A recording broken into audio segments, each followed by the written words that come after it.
How you doing? I'm here. I'm not all there, but I am here. Who I've got with me? Who's this handsome man? Who's that?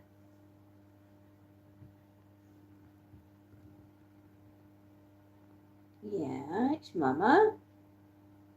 It's your Mama's. He's literally sat. He's a bum warmer this morning. He's sat right behind me, warming himself up. He's not leaving me alone. Wherever I am, it's like a shadow. He's following me absolutely everywhere today. Aren't you? Yes. Mr. Monty. Oh, Mr. Monty. Oh, don't let the pets stop, Mummy. Don't let the pets stop.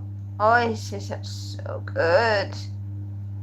Mr. Montes, I love you so. My little buddy, don't you ever go. I love you, love you, love you. Good morning, Johnny. How you doing? Monty. He's been my cuddle buddy. He will not leave me alone, will ya? No. He says, Mummy, don't stop with the pets. Don't stop with the pets, Mama. Well, haven't we got off to a cracking start this morning? Yes, if you've been watching the news, you'll understand. Whoosh, bang a bang, whoosh, bang a bang, boom. Yes. Absolutely. Stop me and light one up is happening. Hello, GT. Look at this. This is why I don't get any work done. Hello, Mr. Monty. Oh, I'm giving him the nuggie. I'm giving him nuggies. Oh, he's a baby. He's a baby. Oh, my little man. I love you. Oh, thank you, Montana. He's an absolute godsend, is Monty. He's such a handful. Yes, he is. And I love him. I do. I love him very much.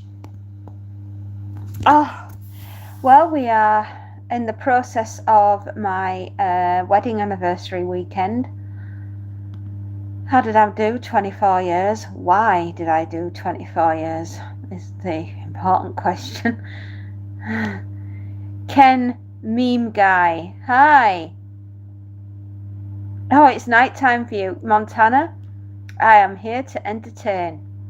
I know you've had a rotten day. I'm sorry, sweetheart. Do you want to tell me all about it? Or is it just a kind of day and you just need a hug? Do you need a little hug, little cub? Hello. No, not right now. I don't even know my own name, Ken. I've only just come round, literally. I had a bad night. We're here. Gosh. Oh, did I stop the pets? Oh, I'm sorry. I'm very sick and I just want an... Oh, Montana, I'm so sorry. Hello, Julian. How you doing? Oh, my little man. Yes. This is my bum warmer today. He will not leave me alone. He's literally following me everywhere. Aren't you? Do. What's these? Are you in contact with your home planet with your antennae? Yeah? Let's see. You're cheering Montana up. Yeah. Oh, he loves a chin. Oh, he loves the screechy scratchies. Oh, he says, Mummy, don't stop the pets. Don't stop petting me, Mummy, because I'm the best. And you love me. You were sleeping all day. Oh, darling. I hope you're feeling better soon. There is nothing worse than feeling sicky pops. Oscar Attenborough, hello cat. That's Montague. Or, to make a long story short, Field Marshal Sir Bernard Law Montgomery. Monty to his friends, or Monty of Alamein. You was asleep on the live all night. It's a new look. I'm prepared to give it a go. Why not? Here we are. You joined it. Oh, Montana, that's so sweet. Okay. The pets. Hang on. There it is. He's gone to sleep, everyone. He's gone to sleep because I'm petting him. Yeah. You Mr. Montes. Mr. Monty, look at what you've done to my leggings. They're fresh on today. I look like the hairy cat woman. Got any ironing? Yeah, right there in that blue bag. Right there. I haven't done it yet. Aaron Chadwick. Hello. Who it is? Look who it is. Look who it is. It's Monty. It's Monty. I'm tired, Mummy. Pet me, Mummy. Pet me now.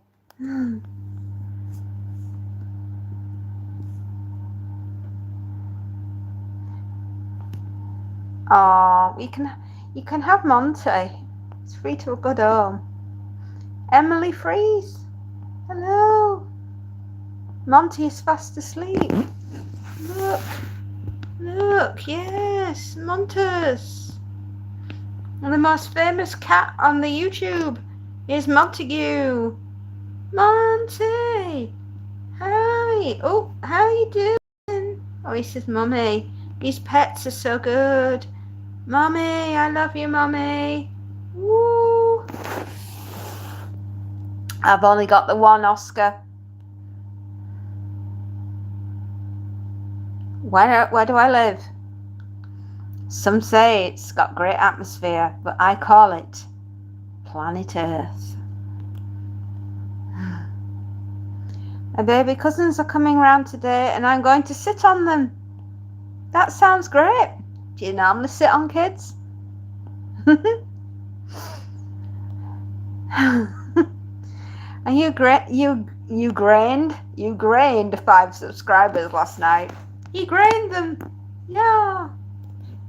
I can't read today. No babysitting. I know. It's an old joke. Do you often sit on babies? No, we're babysitting. I'm kitty cuddling. Aww.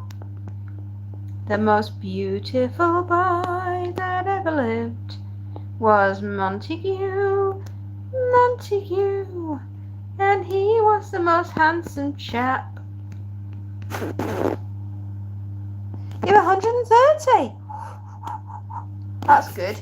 Yes, it is, isn't it? It's very good. It's good news. Anisha, yes, I do remember you, dear. I do have a cat, but he's super senior. They're the best kind. They give the most love. Yosh, like you, who demands the cuddles and demands the pets. Hi, I'm at work right now. Have a short break and I'm already exhausted. Can't turn on volume. Don't worry about it, love. We're only cuddling the cat. He's very old. How old is old? Montague is 2.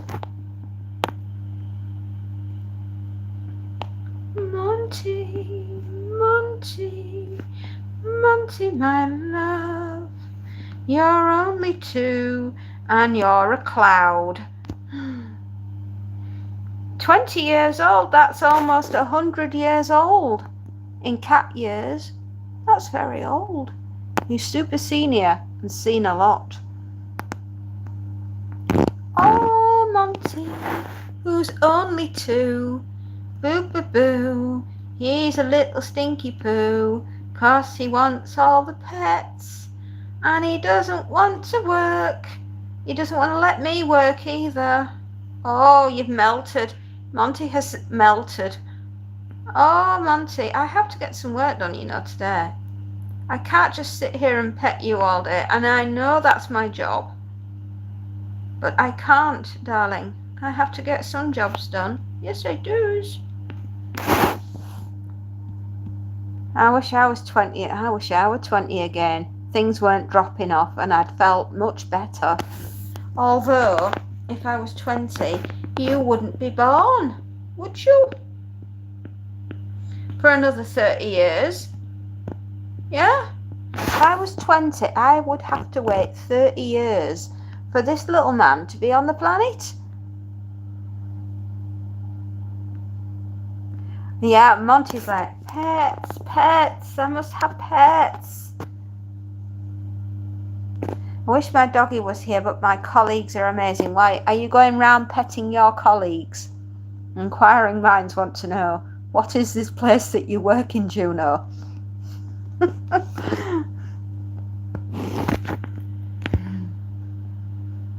Yes. Tyler, how you doing? Monty is having all the pets. I was in my 20s, I would do so many things differently. But if you were in your 20s and did it all differently, would you still have the children you got? Would I still be here? Would I have created Zomboth? Would we be talking zombies? Who knows? You're almost 20. Montana, your life is just about to begin. What an adventure awaits. Oh, Monty says, nope, I'm not going. I want my mommy. I want my mommy. I want my mommy. I want my mommy. I want my mommy now. Give me lots of cuddles. Yeah, I think we would. Come on. Doop-a-doop-a-doop. Doo-doo-doo. Where is Monty sleeping? Do-do-do-do-do. I love you. You're my little fleeking.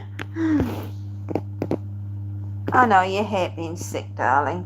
I hate being sick too. Montana, you should start making videos for your channel. You should. Yeah. There is no time like now. There's no time like now. There is only now. There is only now. There's only meow. There's only meow. You're not allowed. Oh. Who said? You're 20 years old. I think that makes you an adult. Boo, boo, boo, boo. Do, do, do, do. Monty, look at your ears. Oh, he says that feels good. Do, do, do, do.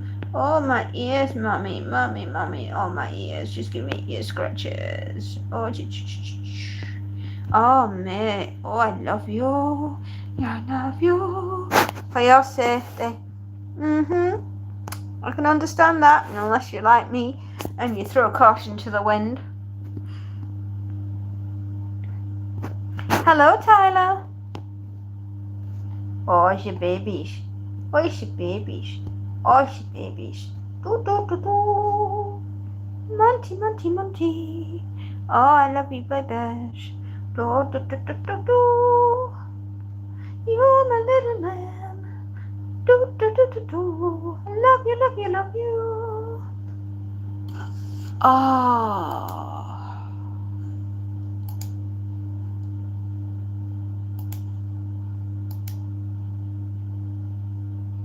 Ooh. 12 minutes. Woohoo. Do, do, do, do, do. Monty, Monty, Monty. Everyone be respectful. Absolutely. The pin.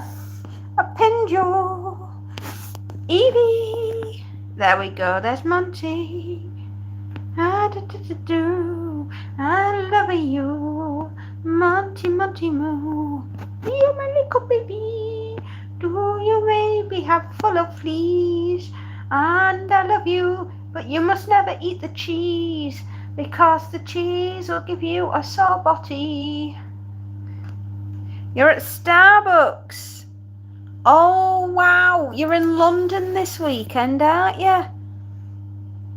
Yes, we're singing a song to Monty about not eating cheese, because cheese gives him a sore bottom and it makes the rest of the house cry, doesn't it? Oh, it's alright, Johnny. We know, don't we, Monty? Yes, yes, Mummy, we does.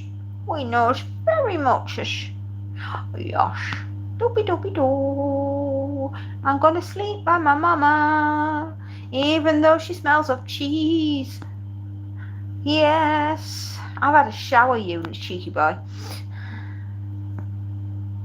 Give coffee on YouTube. Oh, crikey, that would be nice. Send coffee. That would be good. Whew. Would we like coffee, Monty?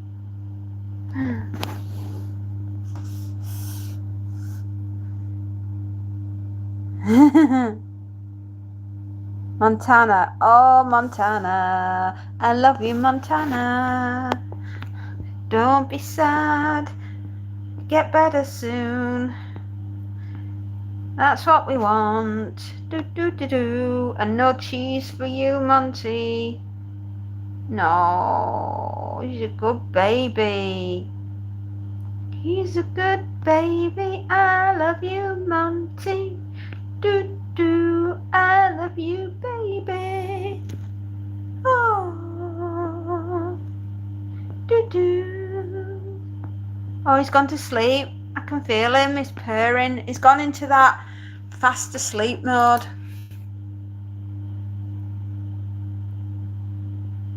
It's alright, my little man. I love you, baby. I love you, little man. You have a caramel latte? Well, that's just showing off.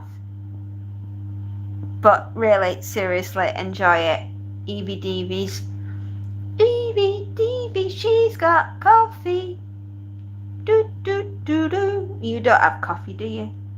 No, because I like cat food and biscuits. Izzy Wizzy? Oh, it's a boy. His name is Monty, and he's 2 years old, and he's fast asleep because his purring is my bum warmer today. Aren't you? Yeah, you're my little bum warmer. You are funny.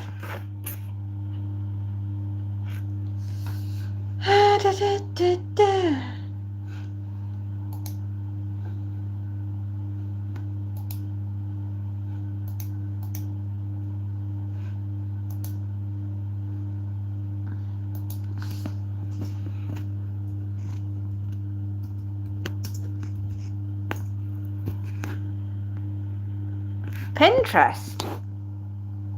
Why Pinterest? I have no idea. What are we talking about Pinterest for? Whoa! These are Vicky babies. Poopa poopa poo.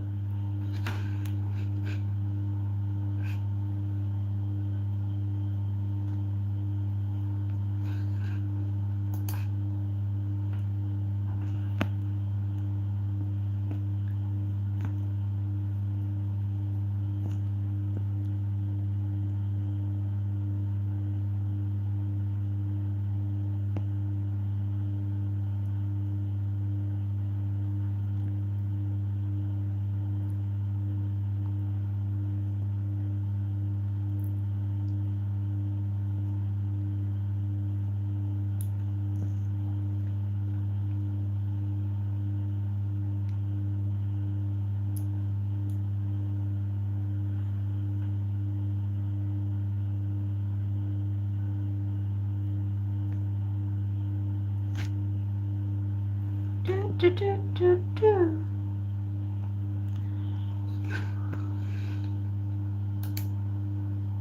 There we are.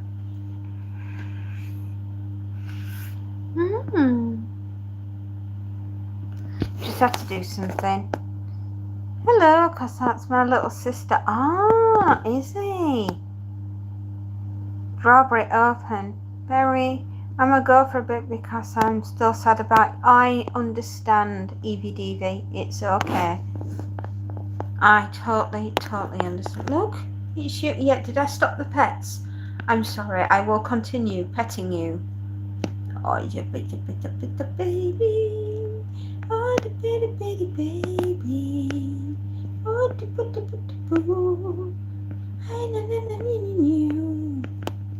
Bye, darling. Goodbye. Yeah. It's a little baby. And he has a little nose scratch. Oh, I know. Evie Deevies. She's a bit sad, isn't she? She misses her doggy. Yeah. Oh, you're so tired. So sleepy. Oh, you babies.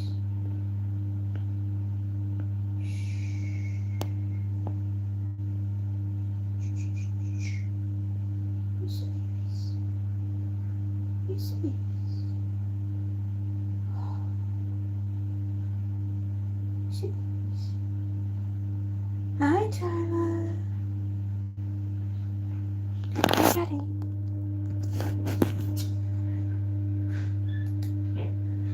Yeah.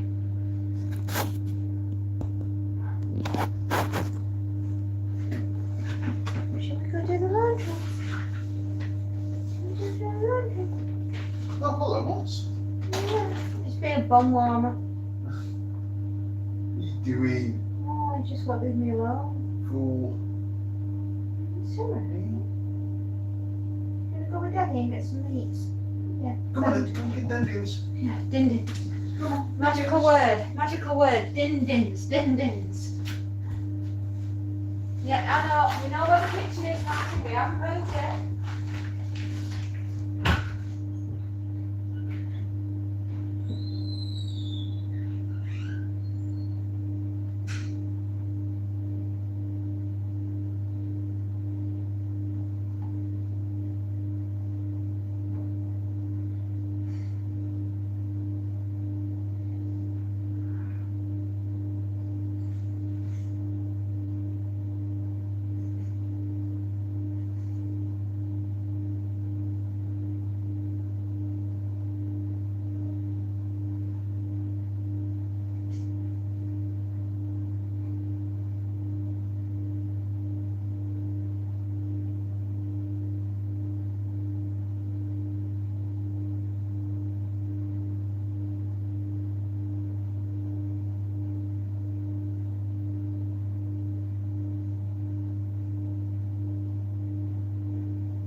Right, I'm here. Sorry, I had to go sort some washing.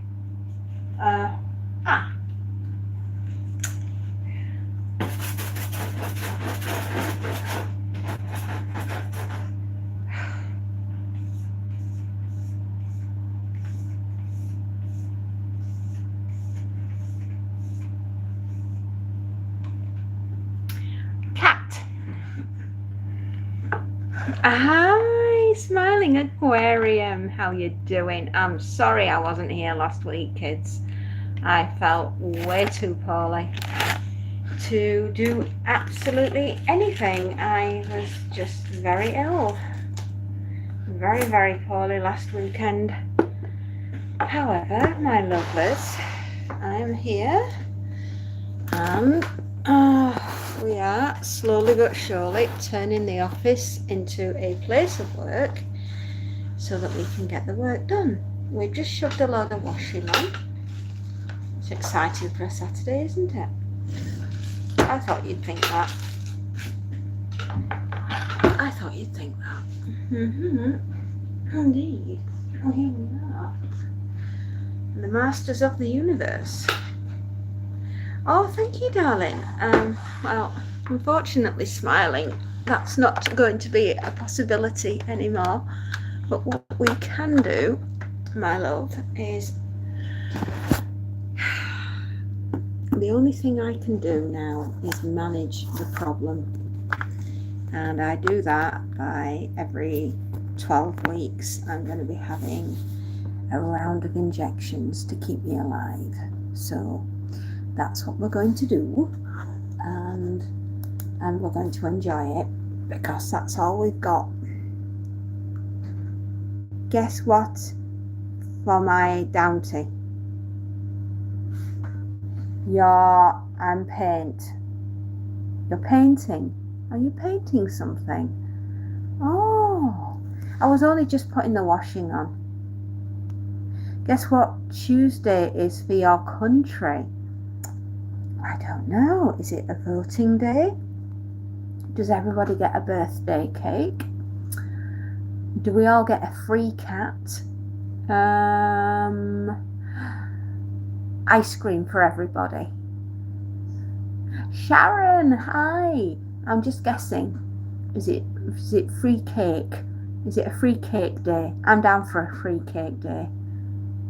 No, I have absolutely no idea, smiling aquarium. Hi from Australia, it's my birthday today. It's your birthday, Jake. I am a very poorly lady. Where's the respect? I guess not from you.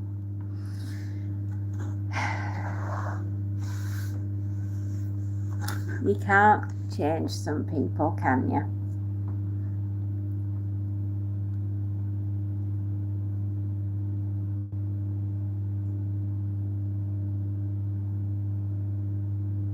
Oh, so it's a religious day that you're having. Pagwa. Oh, Pagwa Holy. Oh, that sounds wonderful. Jake, you've got 30 seconds to get off my channel. Right.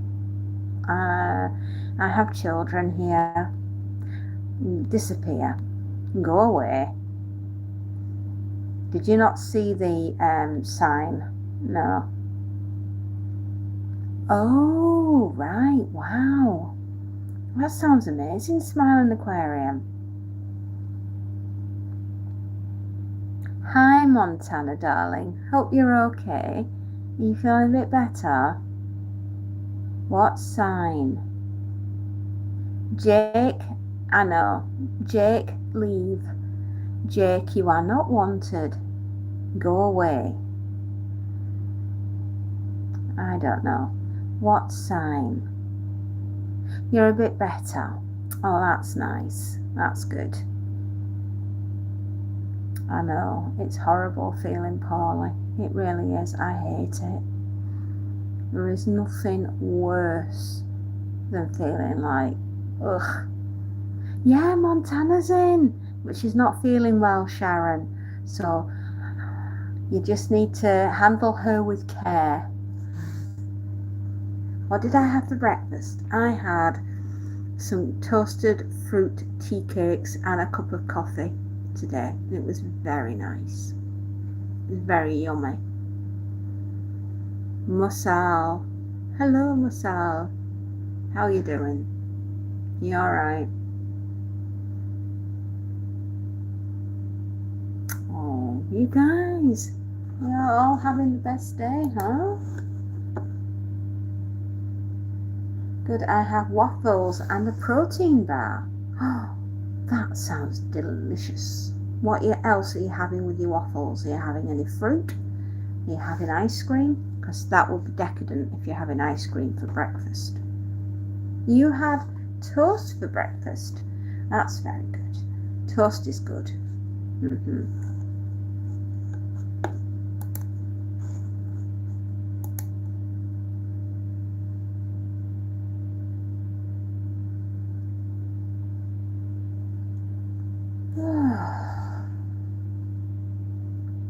Well, I had nothing but thinking bacon. Oh, Johnny, could you get rid of Jake for me, please? He's been very rude around the children. Chris Bartlett. Oh, Montana, I'm so sorry, darling. Chris Bartlett, that's okay. You don't have to be here if you don't want to be. With pancake syrup today is the last day tomorrow. We have to fast for Holy. Oh, I understand. Well, it's better off having the good stuff now then, eh? Yeah.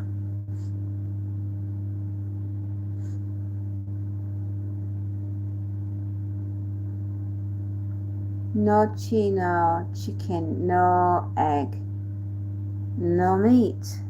Oh, so what will you be eating then if you're not on that? Just vegetables, I should imagine. Yeah? Ah, you've got to go to bed. Montana, rest, my darling. That is the only way you will get better at the moment. Have lots of rest. Just veggies, well, that's okay. You try and get some rest, Montana. Good night, sweetheart. Good night, Montana, darling. I hope you're feeling a lot better tomorrow. Yeah, I really do. Good night, Montana. Good night, my darling. Night, girly girl. Absolutely. She's not well, is she? Yeah, I hope you get better soon as well, sweetheart, because there's nothing worse than feeling rough. Well, hello, Roz. Hello. Good night. Oh, thank you, Sharon. I'm sure Montana will feel better soon. Yeah, I'm sure she will, darling. I'm sure she will. And on Monday we have Holy Celebration at school. And oh, wow. Well, I hope you have the most marvellous weekend enjoying those gorgeous waffles, and they do sound very nice. Happy birthday to you, Raz. Happy birthday, Raz. Yeah, have a wonderful, happy day. Let's send you some love hearts. And let's pick you something. Okay, you can have a Monty. Yeah. And let's see if we can find a birthday cake.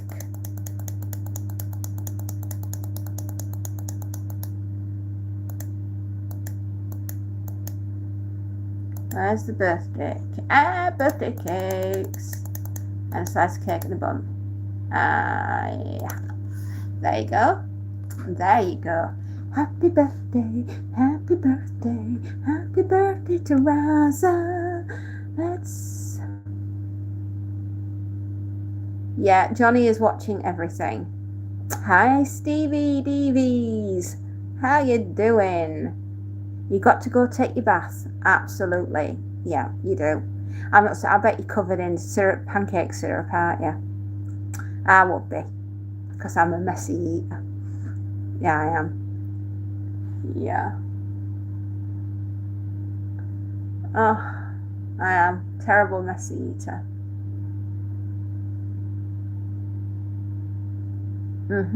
Sorry. I had an itchy tooth there. Your songwriting. Ooh, polar bear bottom. I want to be a polar bear. I want to be a polar bear. I want to be a polar bear. Lewis, how you doing? You're Finlay. Because I want to be a polar bear. Because polar bears are cool.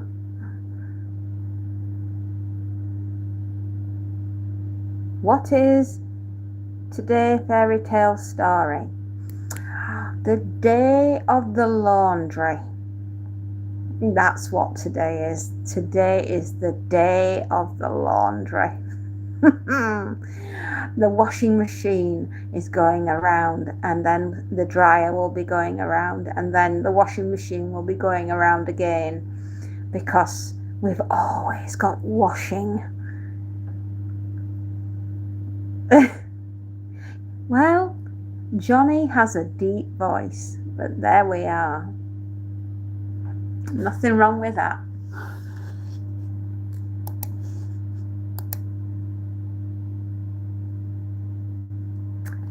Shall we get this show on the road? Shall we get this show on the road? How long is this going for? Not to be offensive, and it's Polar Bear Tom. Polar Bear Tom? I wanna be a polar bear. I wanna be a polar bear. Because polar bears are cool.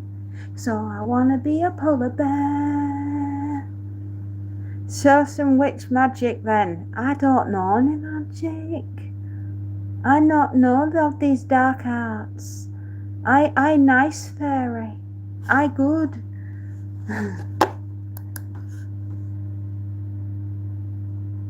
Yeah, I'm a good fairy. I am the fairy that does the laundry. I am the ironing fairy. I am the laundry girl.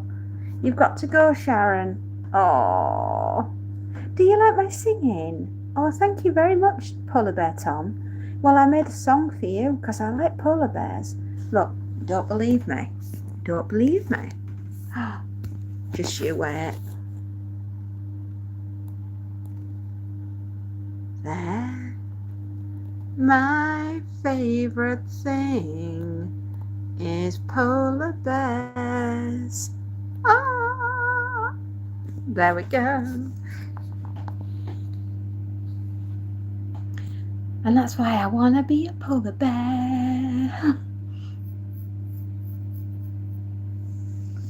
I love polar bears. I think polar bears are incredibly cute and very loving. Yeah, I love polar bears.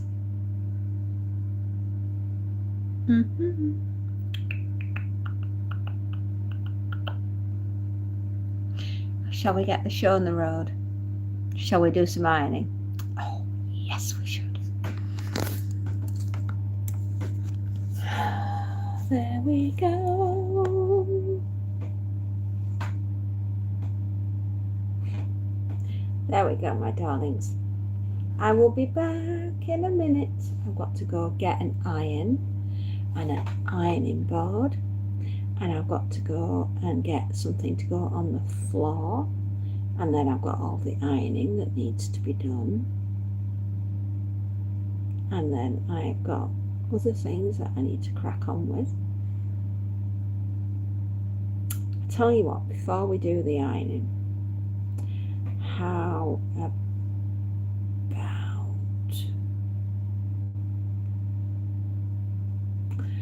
what shall we do? What shall we do? What shall we do today?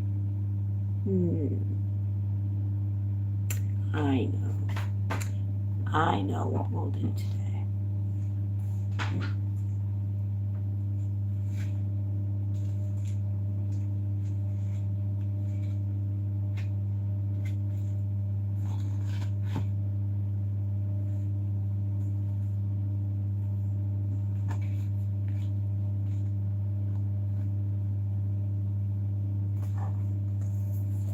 We'll have a quick story.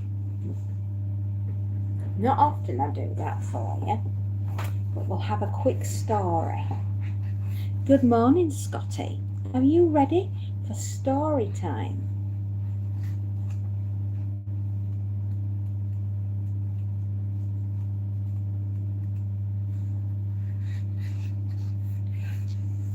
I like this one. This is a story called Snowblind by James Swallow. Snowblind was published in 2002, 24 years ago. Are you ready for a story? Are you ready for a story, my darlings? Well, I will begin. This came from 2002, 24 years ago, by James Swallow, and it's called Snowblind. As he waited in the chill evening air, Stephen Harmsway rocked back and forth on his heels, watching his breath make little pops of vapour as it escaped his mouth. He wriggled his toes inside the expensive socks and handmade Italian shoes that surrounded them. He clenched and unclenched his hands deep within the folds of his jacket's thermal pockets. The bite of the frost that had grown with the sunset a few hours ago tickled his cheekbones along the frame of his glasses and made his face cherry red. It was the only bare skin visible, his small countenance and dark, perfectly cut hair peeking out of the top of a heavy grey tailor-made greatcoat. His eyes ranged over the small open plaza around him, the skeletal trees in ornamental planters, the vast wall of glass that was the entrance to the production plant, and the parking lot, still half full with snow-dusted vehicles. Even on Christmas Eve, his father was still working his staff, keeping them at their stations while the rest of the world was heading home. Stephen kicked at the ground. He was unsettled and tense. It was a condition he seemed to spend most of his life in. 14 years old and constantly on edge, of self-absorbed to the point of total disinterest in the things around him. Nothing seemed to hold his attention for long. No amusements or diversions kept him focused for more than a few days, a week or two at most. He was constantly wary, uncomfortable in the life he found himself in for reasons he did not understand. Stephen knew something was wrong with his life, but what it was escaped him. But nothing was more alien to him than his father's work. Despite the fact that Lewis Harmsway was the sole owner and CEO of Geodyne, one of the largest biochemical engineering and research corporations on Earth. Despite the fact that Daddy's company earned millions of pounds every hour. Despite the fact that it paid for all of Stefan's expensive lifestyle, the boy had zero interest in it. For Stefan, the idea that there would always be money for everything that he ever wanted was like gravity. It was a force of nature, something that he was as much a part of his world as breathing. He never once questioned if he was entitled to such an opulent life. It would never have occurred to Stefan that he wasn't. That something might be wrong with his rooms full of expensive clothes and gadgets, used once and forgotten, while other people struggled just to find enough money to live. The Harmsway family was very rich. That was just the way it was in Stefan's world. And yet, there were moments, just fleeting ones to be sure, when something deep in Stefan's inner self rang a wrong note, warned him that things were not right, unbalanced, incorrect. But that was an easy thing to silence when you never wanted for anything. Behind him, Doyle cleared his throat, and the boy gave him a sideways glare over his wire-rimmed spectacles.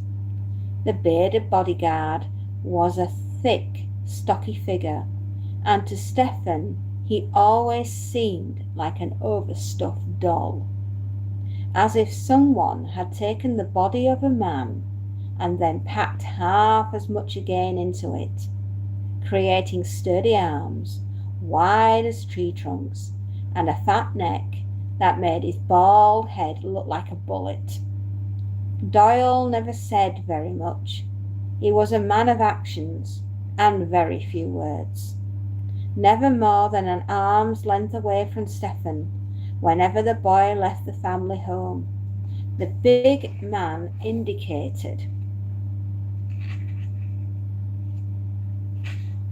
the glass doors with a tilt of his head. Lewis Harmsway was crossing the reception area towards them, with a gaggle of suited men bearing briefcases, some chattering into cell phones and others offering his father sheets of paper to examine. On a trip to Rome when he was 8, Stefan's tutor had taken him to a museum of the Roman Empire and shown him statues of ancient generals who conquered great swathes of the globe. His father looked like those men, arrogant and purposeful, striding out of the doors and across the icy plaza like a victorious centurion. Stefan, Lewis Harmsway's voice cut through the air like a scalpel, and the boy curled his lip in reply. "Come here," his father added. He obeyed. He always did, but the older he got, the longer he took to do it. Doyle followed discreetly behind him, like a giant shadow hovering just at the edge of his vision. "Try to smile this time," Lewis said, silencing the men around him. "It looks much better for the audience." Stefan resisted the urge to put on a broad lunatic grin and just nodded, watching his father. His parents studied him for a moment, as if he was fixing his demand in the boy's head with a hard stare. and turned away to look over his shoulder. "Here they come," one of the other men said, a hint of nervousness in his voice.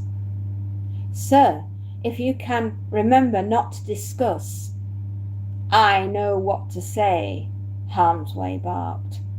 And for a second Stephen saw his father's inner face revealed, his anger and annoyance at having to take part in this little performance.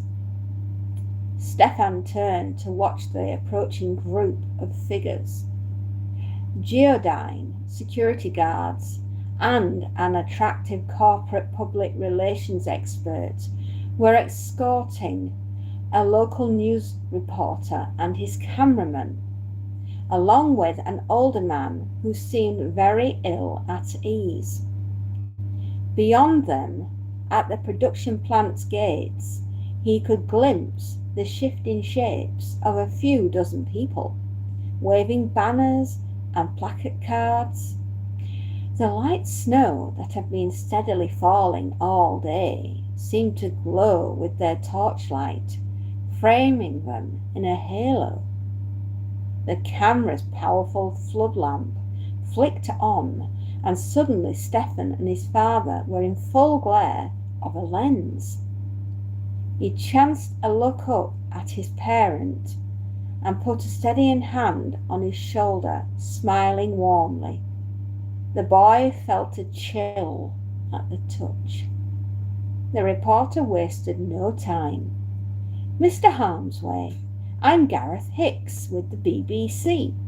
How do you react to the claims by local residents that your plant is releasing toxic material into the water table?" Lewis feigned surprise. "I am shocked by these allegations. Geodyne has the utmost respect for the environment. But research indicates that local wildlife has been severely affected by—" Stephen watched his father turn the full force of his charisma on the viewers at home. With a winning smile, "Gareth, I live in this part of the world, just a few miles from here, with my son." He patted Stephen for emphasis. "How could I allow my company to pollute a place I call my home, a place where my family lives?" The older man spoke. He had the manner of a school teacher. "Surveys taken by the University Nature Watch program have clearly shown a massive drop in animal populations since the opening of this place." He waved at the plant building angrily. "You are responsible, sir. You're pouring poison into the rivers." Lewis changed tack. His voice took on a hurt tone. "I would never allow something like that to happen at Geodyne. Our corporation is working towards a better future for our children." And he squeezed Stephen again. "Because they are our most precious resource." He shook his head as if he felt sorry for the older man. "I would have been spending this Christmas evening at home with my son, but we have been forced to come here tonight to hear your comments, and now my boy has to listen to these wild claims." Stephen's father gently pushed him in the small of his back, and with that he knew that his role in the little act for the TV camera was over. As he stepped away, he heard the older man's words ringing out. "You play the family man, but you are only concerned with profits." The public relations woman guided him away from the group of people towards a waiting limousine with Doyle in tow. "That went perfectly," she simpered. "You really did very well there, young man." Stephen said nothing.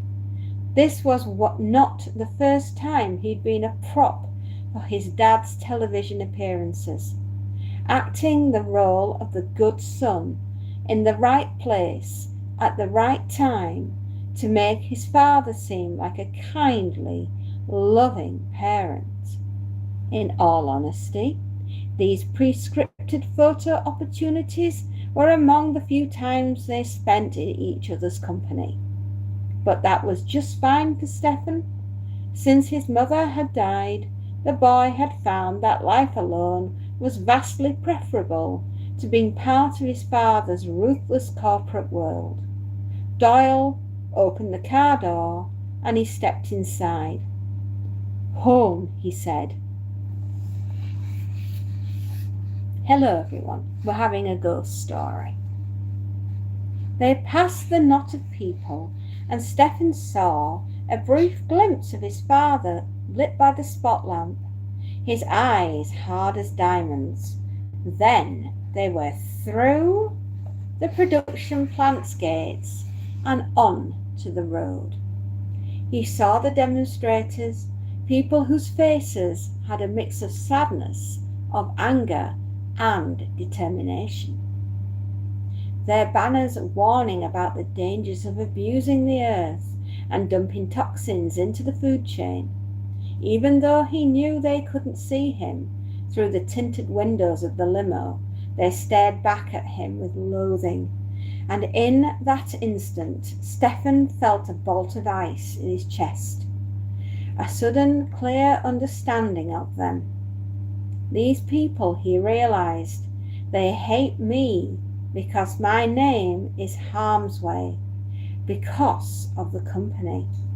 They hate us so much that they would sacrifice the one night of the year they should be with their family just to prove it. And as the cold little idea took root in Stefan's mind, a woman with grey eyes like chips of ice and pale skin as pale as milk put down her placard and walked after the limousine with steady and deliberate steps. Where her feet fell, patches of frost marked the ground like blooms of white pearls. The road was invisible beneath the patina of ice that reflected the sodium flare of the limo's headlights, and Doyle worked hard to keep the long car from fishtailing as it took the corners along the country road. In good weather, the plant was less than an hour's drive from the impressive stone mansion the Harm's Way family used as their English residence. But in the grip of winter, the journey was difficult. Doyle had the windscreen wipers flashing back and forth across his vision, fighting to clear the glass of the snowflakes that seemed to swarm towards it. The bodyguard grimaced and pumped the brakes as the vehicle pulled the wrong way, drifting dangerously close to an embankment as he made another turn. On a night like this, every one of these winding back roads seemed identical to each other, with what signs there were made unreadable by the rhymes of ice and snow. Doyle took another corner and cursed under his breath. He'd driven this route a dozen times, so how could he be lost? He changed gear, and the limousine reacted poorly as ice began to build up around the tires, and the internal heater laboured to produce warm air. Defying possibility, temperature as cold as the Arctic began to form around the car, as a bubble of sub-zero air enveloped it, chilling the metal framework in seconds.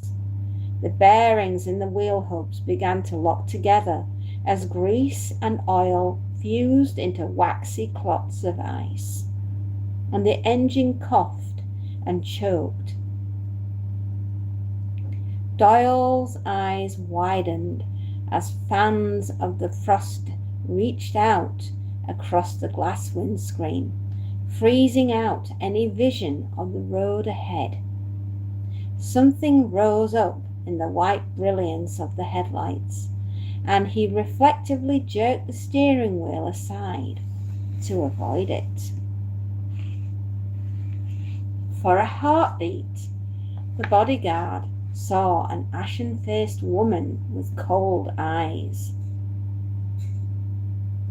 Then the limousine was skidding out of control, the wheels turning, beneath it the car flipping as it hit the lip of a ditch, and tumbling, coming to rest upside down in darkness. Stefan was surprised to discover that his glasses had stayed on his head, even as the interior of the limo spun around its axis and bounced him about like a dice in a cup. He had struck his head on the door handle as the accident unfolded, and a livid bruise was blossoming on his temple, but he was otherwise unhurt. There was barely any light inside the car. Only a broken lamp set into the drinks cabinet was still functioning. The contents of the case scattered over the inverted ceiling, along with a broken TV monitor and other scraps of debris. Stefan could hear a thin hissing noise coming from the near side window, and he peered at it. Dark, inky water was streaming in through the seals around the door like a liquid blade. "Doyle," he yelled, his voice quavering. "Doyle!" Stefan was answered by a thud from the front of the limo, from the other side of the sealed driver's compartment. Doyle had been belted into his seat when he'd lost control, and the force of the safety airbag had cushioned the bodyguard from impaling himself onto the steering column. Unbuckling his seatbelt, he fell out of his seat and righted himself. "Break the glass," he coughed, spitting out a sliver of chipped tooth. "There's a hammer by the door." Stefan looked and saw a small orange T-shaped tool in the spring clip in the door jamb next to a tiny label that read, "In emergency, break glass." "Hello, Callum." "But we're upside down in a ditch full of water. I'll drown." "You do it, you little bleeder," Doyle snapped. "I'm getting out." Stefan took the hammer and struck at the window, and it shattered as if it had been hit by a bullet. Behind the fragments of glass came a freezing flood of brackish, oily water, choked with dead weeds and clumps of ice. In seconds, it was up to the boy's neck, leaching the heat from him. With adrenaline fueled by panic, he forced himself out of the window and out of the limo, his hands clutching at the earthen banks of the ditch to escape. Stefan rolled onto the snowy ground and spat up thick, chemical-tasting phlegm, wiping his smudged glasses on his sleeve. From the other side of the upturned vehicle, Doyle emerged, wet through and irate. The driver swore loudly and kicked the limo. Stefan had never seen Doyle so animated before, and it frightened him a little. He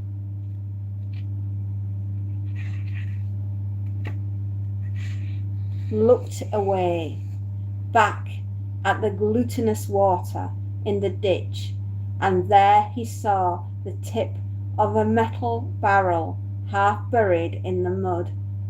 The top of the canister was rusted and split, but the stylized GD logo of the Geodyne Corporation was clearly visible, right above the toxic hazard warning symbol. It was then that Stephen noticed the stream was thick and decayed corpses of fish and what looked like a swan, the fouled water so sickly that it couldn't even freeze in the cold. The boy scrambled to his feet and dashed back to the road, tripping over the skid marks the car had cut into the ice. Doyle followed him, stabbing at the buttons on his cell phone. He pressed it to his ear, then snarled and tossed it away. Useless. Doyle gave Stephen a quick glance. We'll freeze to death if we stand around here. He jabbed a finger in the direction they'd been travelling. This way. Come on. For a second, Stephen considered arguing otherwise, but the bodyguard's expression told him quite clearly that dissent would not be tolerated. The boy hugged his dripping wet coat to himself and shuffled after Doyle. Under the cold light of the winter stars, the road ahead seemed like a tunnel into the darkness. The tops of the trees meshing together and the white drifts clustering around their roots. A dense fall of snowflakes filled the air with their unearthly grace, settling a blanket of deathly silence across the landscape around them. Doyle rubbed his hands and tried very hard not to think about what he'd glimpsed in the darkness the second before the car crash. He had run the limo right into that woman standing in the road, but the instant she'd struck the bonnet, her body had vanished, like it had split into a billion particles of ice, flickering, then gone. He glanced back at the road, following the tracks of the skid. No blood, no body. I must have imagined it. Who's there? The boy called out, and Doyle spun round. You see someone? He snapped. Stephen was having some difficulty speaking. His teeth chattered with the chill. I thought I saw a person over there. He pointed in the trees. Get close to me, Doyle began, but his words were suddenly ripped away from him by a huge gust of wind. A vast wall of cold air, studded with flecks of ice and tiny bolts of hail, crashed down upon them like a floodhead, and Stephen stumbled against a tree trunk.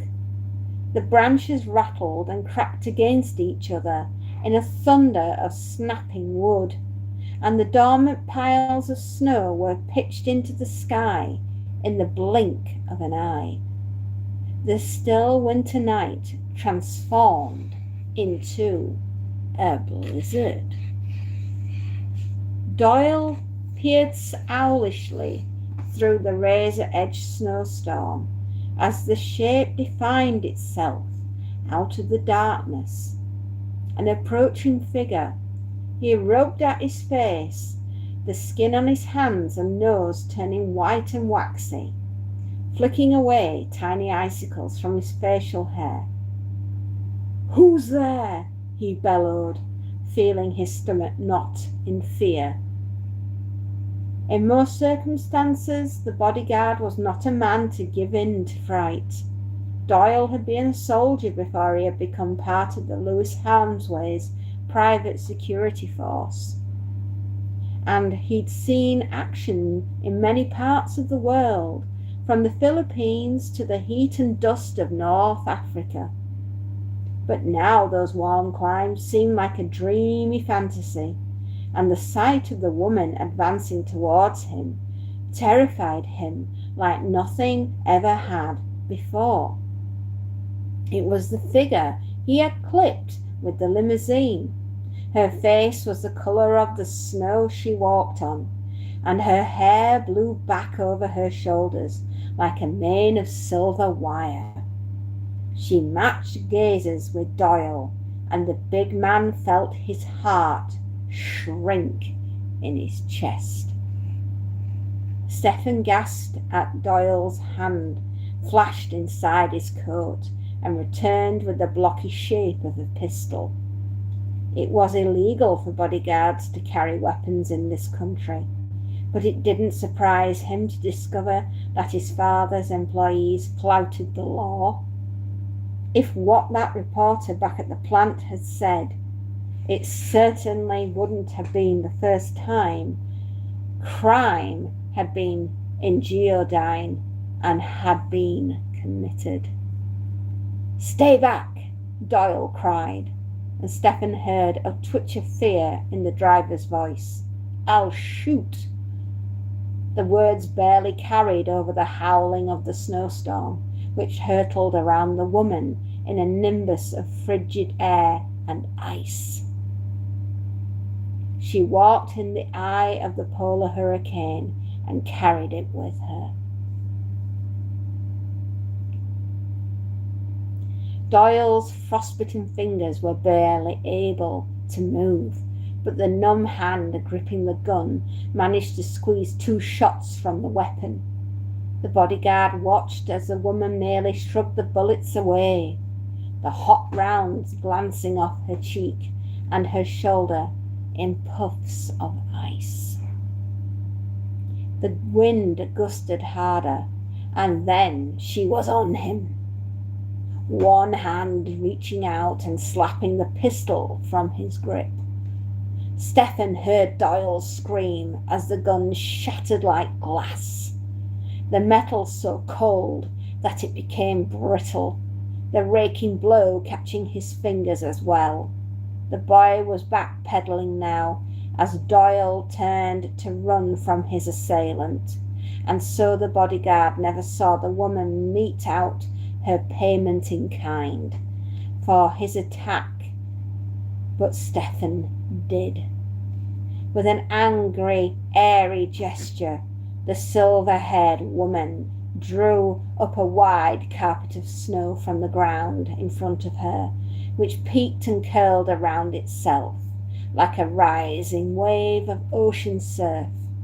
The icy form snapped out at Doyle's back as if it were alive, gaining on him and flooding to his ankles, rising up in coils around his legs and thighs. He turned in the grip of it, his hands coming up to shield his face, and the tonnage of snow fell down across Doyle's body with a dull crump of displaced air, crushing him under his own personal avalanche. Then the white-skinned woman looked up at Stephen, and the boy began to run. The storm dodged him at every step, tearing and biting at him, weighing him down with great patches of ice on his coat and on his legs. A blade sharp caught and hit Stephen across the face, and his glasses flew away, vanishing into the night. The boy tripped and fell, crashing forward onto a sheet of ice. He slid a few centimeters, his cheek pressed against the creaking, squealing ice field. The blizzard engulfed him, taking away what was left of his poor eyesight. His numb hands pushed against the ice, struggling to stand and falling. Stephen felt his gut tighten. Somehow he had blundered onto a frozen lake, and now he had no idea which way to turn, which way was safety or which led out to thinner ice. "Boy," the voice was made out of the breaths of the frozen wind. "I see you." Stefan began to cry, the tears on his face icing into tiny hemispheres. "What do you want?" he shouted in defiance. "Leave me alone." She was close. Stefan could feel her polar breath on his face as she spoke. "Your kind, boy. They disrupt the order of things in the world. You are the cause." Me? The white woman knelt beside him. "Each year I come south and stay a while. Then others come and take my place. This is the cycle of life. This is the nature of things." Stefan struggled to squeeze out the words. The winter? "But your kind have warped that," she growled, the ice dancing around her. "Now I am forced to stay longer and longer each year. And soon a year will come when I never leave. Understand that, boy." She touched him for the first time, and Stefan's heart skipped a beat at the sensation. Her skin was colder than space. This is the time of hibernation and rest, rebirth and renewal. But if it does not end, rebirth will never come. The world grows cold and dies, boy, because of your kind. She put a kiss on the forehead, and Stefan went blind with whiteness. "Stem the tide, boy. Stop the poison." "But I can't see," he blurted. "You've always been able to see. You just chose not to." The voice began to fade, and with it the wind. "Your chance is coming. Use it wisely." Stefan got to his feet and stumbled after the sound of her voice, finally falling over the bank of the lake and landing on solid ground. He shouted so hard it made his throat hurt. "I can't do anything. I can't stop the plant from dumping the waste.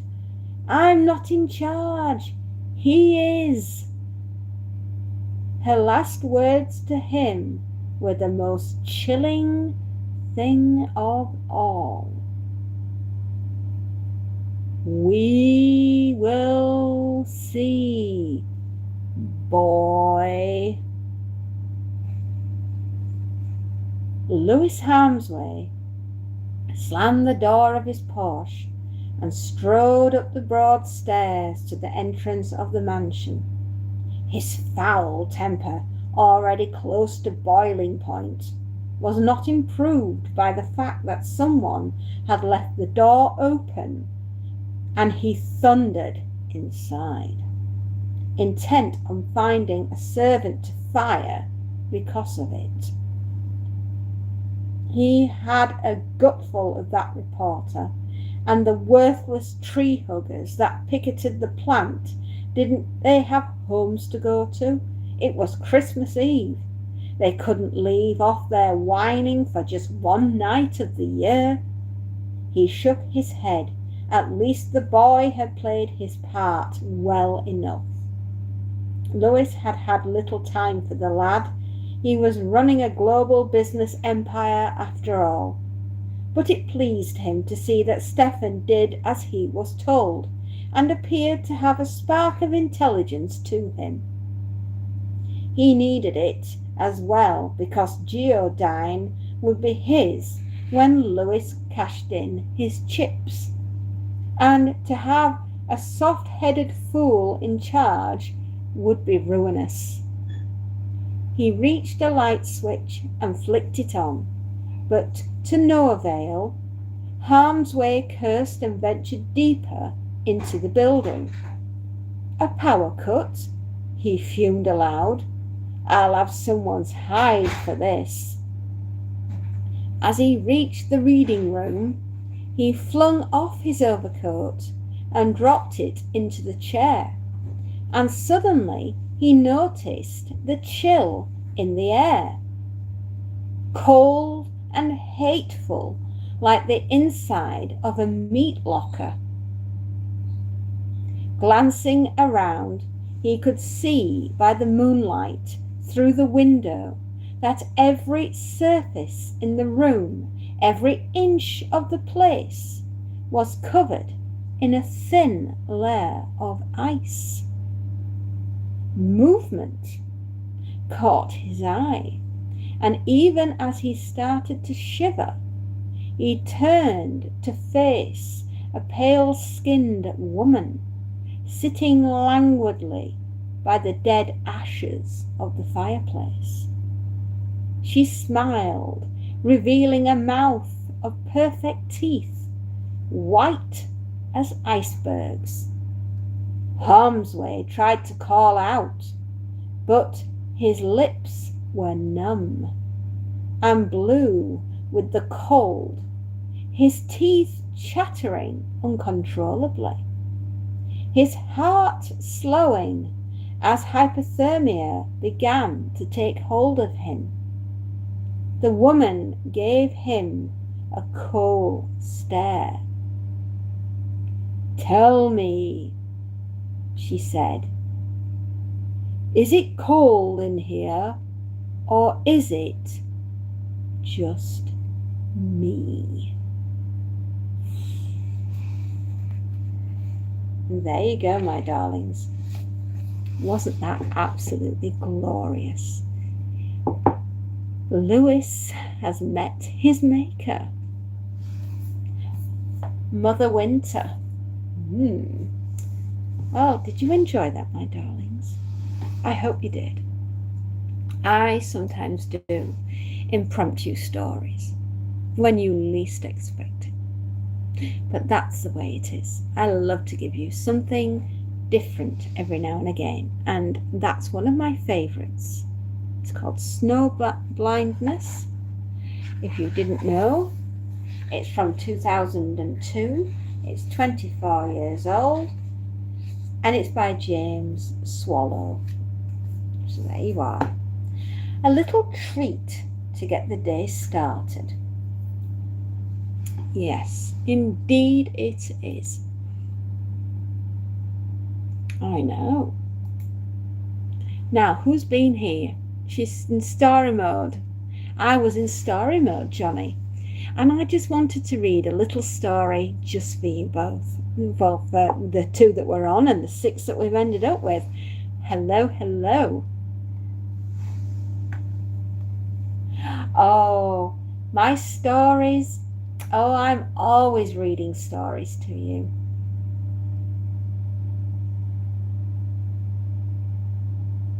Oh. Well, I'm trying to get me back, a little bit of me back. I'm not well, you know that, but I'm here and I'm doing my best to give you something, something back, something of me. Have you noticed? Look.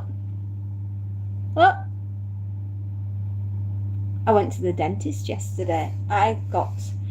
My teeth are starting to heal. My gums are starting to heal. If anything, if one good thing has come out of the month of February, of finding I have got a autoimmune disease.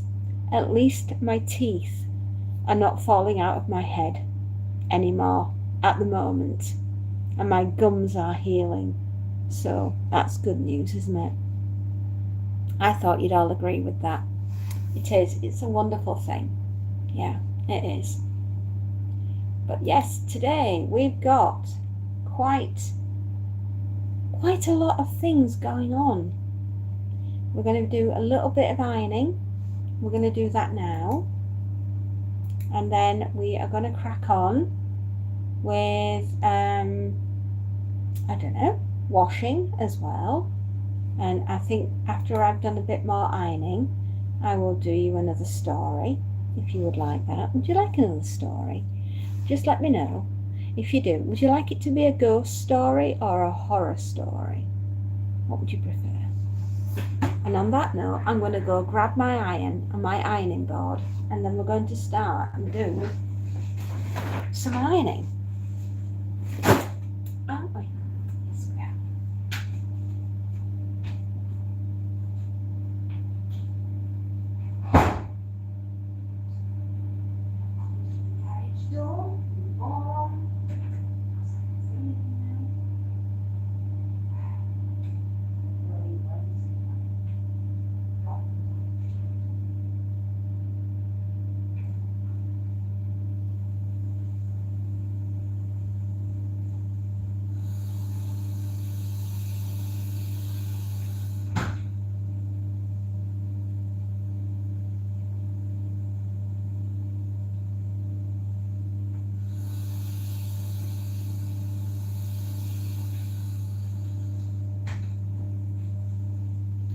We're going to go and get the things that we need to do the ironing with. We'll be back in a minute.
There we are. I thought I'd pulled my jumper then. I haven't. That's not a good look though, is it? Holding your jumper? Oh, no thank you.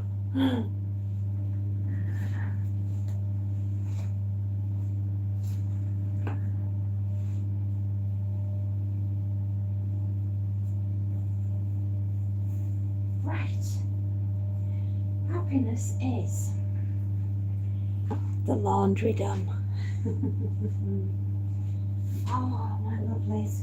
I'm much better than I was last week, but still not right.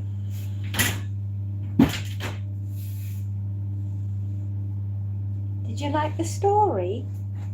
Was it a good one?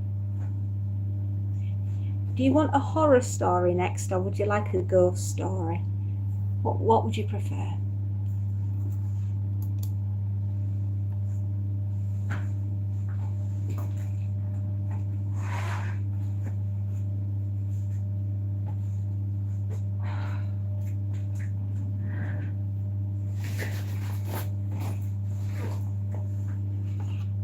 Chicken Blob, hello. Am I at work? Yes, I am. I work from home. Hello, Chicken Blob. I haven't seen you in so long. How are you doing? If you want to go back to the beginning of this live stream, you know you can. We've just had a really, really scary ghost story.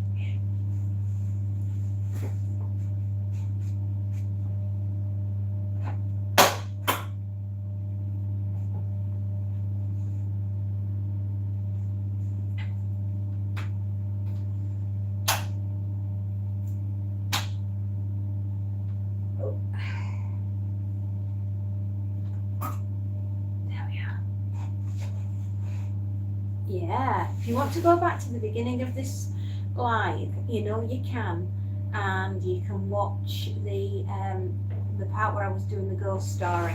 Now, would you like another ghost story, or would you like a horror story next? Because I don't mind, but I've got to just do a little bit of ironing, which is quite exciting. And then I will do a ghost story for you, or a horror, or whatever it is you want, really. I could do something science fiction if you would prefer. I don't mind. It is a Saturday. It's a lovely day. I don't have a lot going on other than washing and ironing and drying and telling you lots of stories. No, I don't do for shops, but I do for customers. I do for individual customers. I do their laundry. I might repair them. I might wash them. I might iron them. I may do all three. You never know.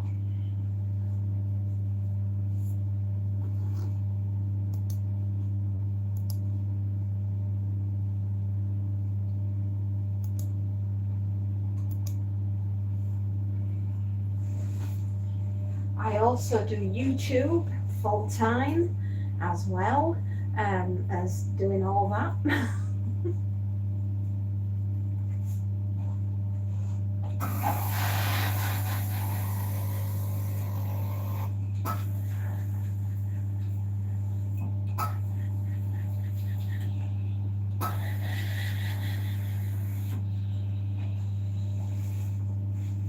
Yeah, so I do quite a bit. I design things, I create virtual worlds, I do zombies, I do horror, I do end of the world, nuclear war, you name it, I'm doing it. And you're on your lunch break, Mr. Pricey. Oh. Well, hello, welcome, and I hope you like what you see. And if you do, consider joining us. And oh yes, I do absolutely everything. I do everything from horror to the end of the world. I do animations, I do storytelling, I do merchandise, a little bit of everything. In fact, last night we had a brand new merch drop of t-shirts and hoodies and stickers, so please do go check it out. It's Mechanical Cat, or Mecha Cat, if you will, and it is a brand new product, and they're all available in the shop. Oh, you work at a salon? Oh, very nice.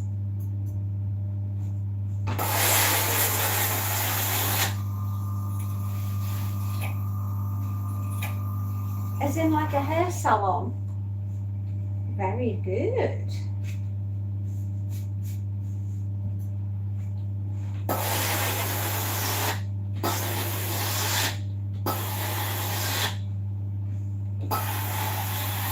And you're just having your lunch break. Well, what are we having for lunch? Inquiring minds want to know.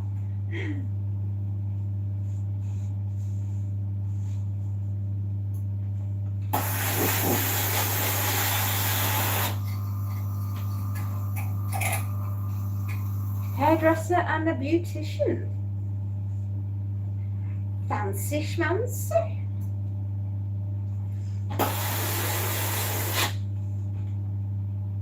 McDonald's. That, mate, is bougie. A bougie breakfast. McDonald's it is. Well done.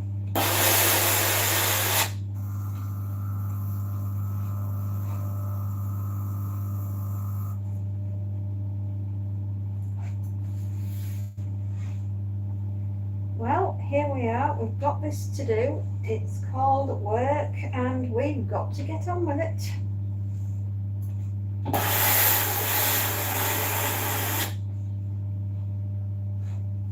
Oh, that sounds like my cat. I have a kitten.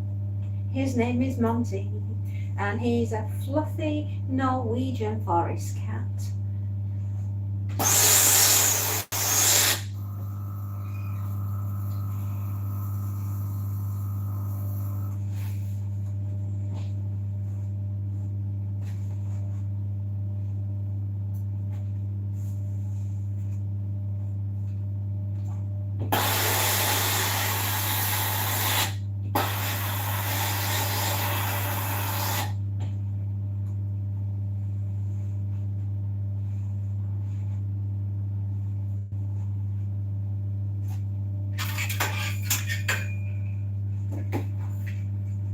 Oh, my cat. He's adorable. He's a baby, isn't he? He's an absolute baby. I love him very much.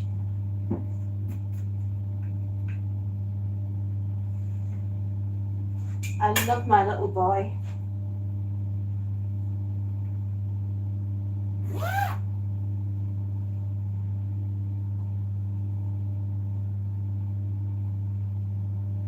There we go. Oh, you've got the green screen set up and ready to go. I do. I do indeed. We are doing all sorts. Interesting, wonderful things this weekend. We have lots of stuff going on.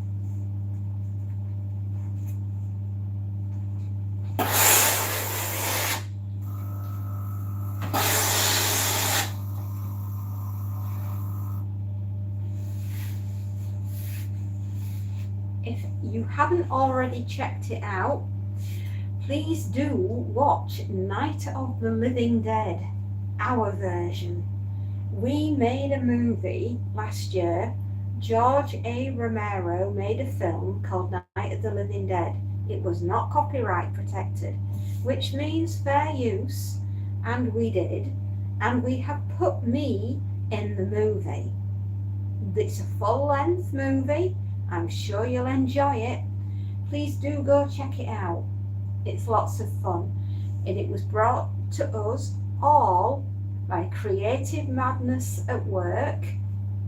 Absolutely. Voodoo and Space Nut are the two magic genius that were behind the creation of Night of the Living Dead. And without those two, it never would have happened. So we've got a lot to be thankful for them. Yeah, Voodoo and another Space Nut, we love you. Yes, you are.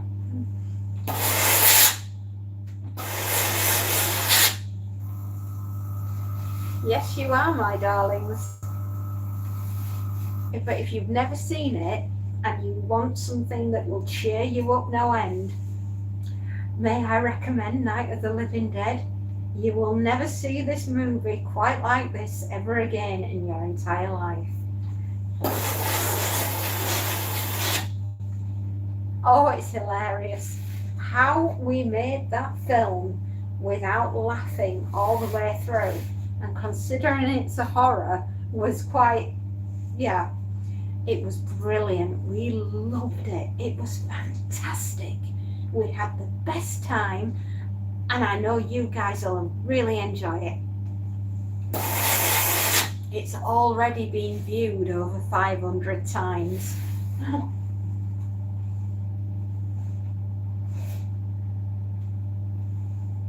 Oh, it is. It's a hilarious film. I mean, if anybody that knows Night of the Living Dead, Dawn of the Dead, Day of the Dead, right? George Romero. It was a horror movie, but it was absolutely hilarious. And we had the best time making it. We really did. And it went out for Halloween last year. And it's still available if you want to watch it.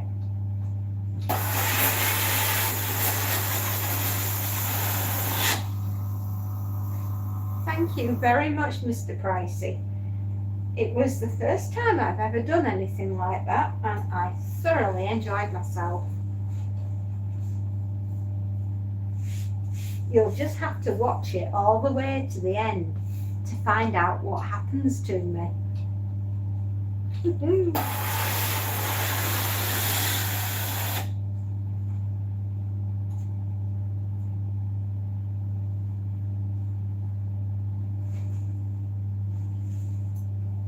Well, we figured we might as well do something fun, because you're a long time dead, aren't you? So you might as well do something that makes you laugh. Oh, well, could I be in The Walking Dead? I'd love that. I'd love to do that.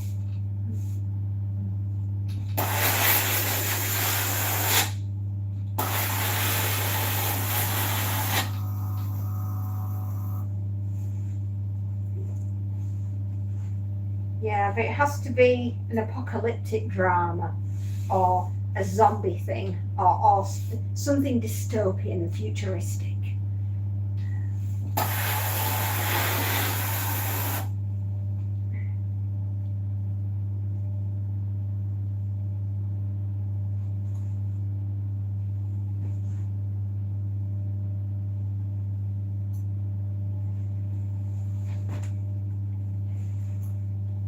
White Wolf, yes, I am. I'm still not well, darling, and I won't be now. That's it. You know what's been going on, don't you, darling? White Wolf, I've been going for my injections. Well, I will be on these now for the rest of my days. There's not actually anything anyone can do about it. So, unfortunately, it is what it is. But you know something? When you're poorly, sometimes you have to learn to dance in the rain. Anyway, we're here for a good time, not a long time, right? Oh, it's just stabilizing me, darling. It's giving me some kind of quality of life while I've still got it. You know what I mean?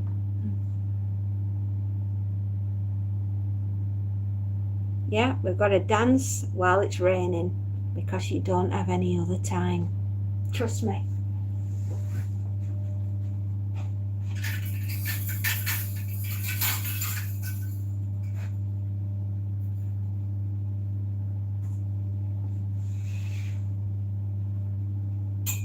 I've just done a horror story.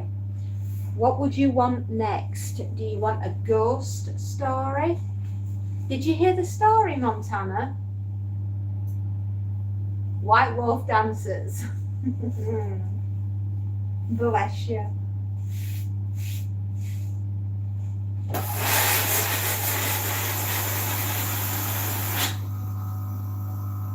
You didn't hear it? Well, go back to the beginning of this live. Right, my darling, go to the beginning of the live and listen out for snow blindness. That was the story that I read out. I'll do another one later.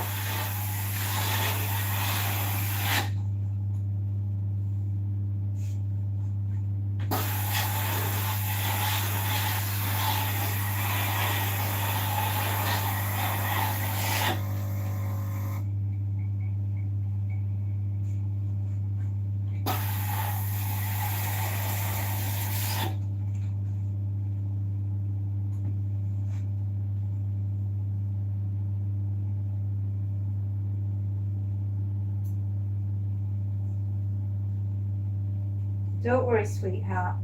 You just have to go back a bit with the live and then you'll be able to hear it. All right, my darling.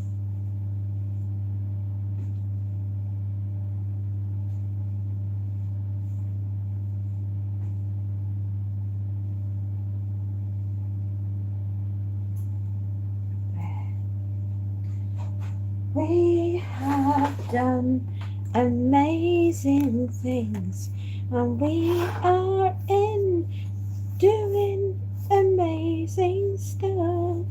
I've just got to go swap some washing. I'll be back in a moment.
That's the second load on.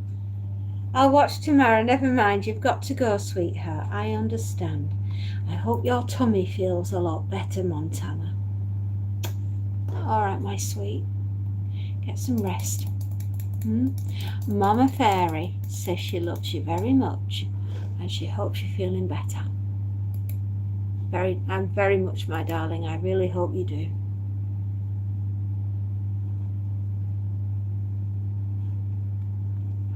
My poor darling.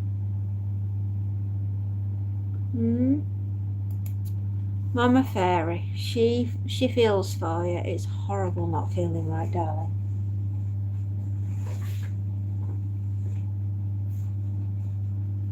It is, it's terrible. And Johnny senses it.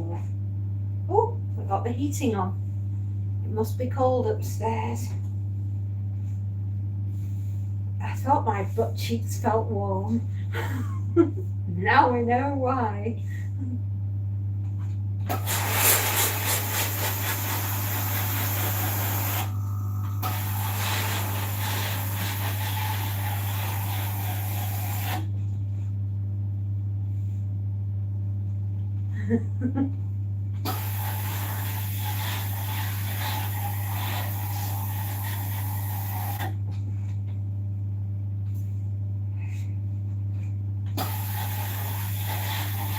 Well, I'm not going to complain. I quite like it when it's warm. I prefer it to being cold.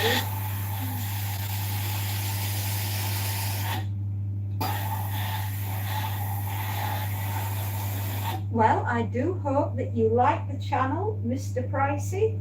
And if you want, hopefully you'll join in and watch a few things and just generally join in the fairy fun, because that's what our channel is dedicated to. It might be the end of the world, darling, but we can do it with a smile on our face and warm butt cheeks.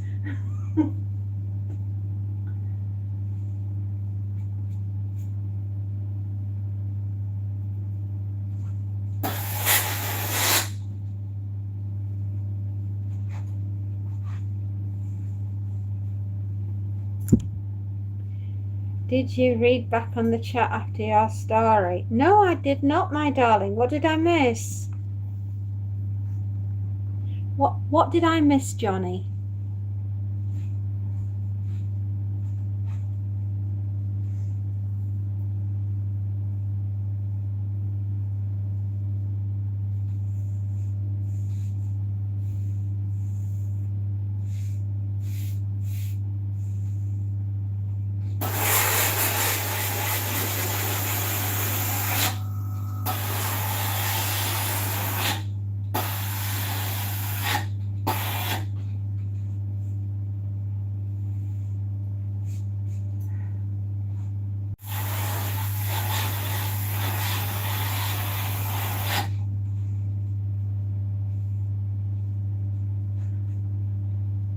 Ask Callum. Oh, okay, I will do. I subscribed the other day when I first came on. I've been watching some of the content too. I think you're a down to earth person. I do try, but we do like to leave everyone with a little bit of happiness and a smile upon their face.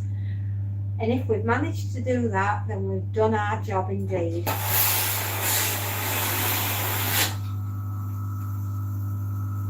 I do try to be down to earth. There is nothing to be gained by airs and graces. You just be yourself. That's all God ever wanted you to be.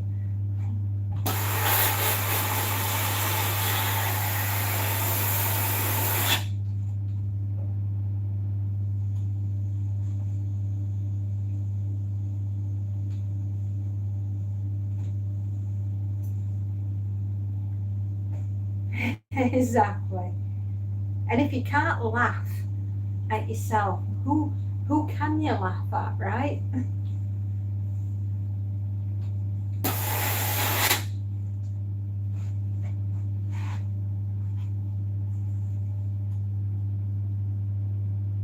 Oh, wonderful. Right, I didn't know. Well, isn't that gorgeous? You finally got your mods? Oh, bless you, sweetheart. That's wonderful news.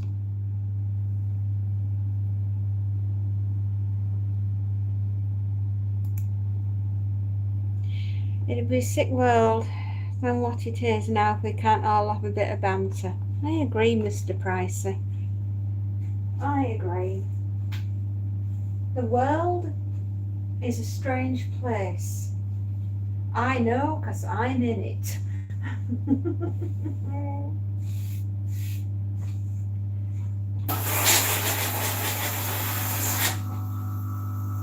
I quite like ironing though.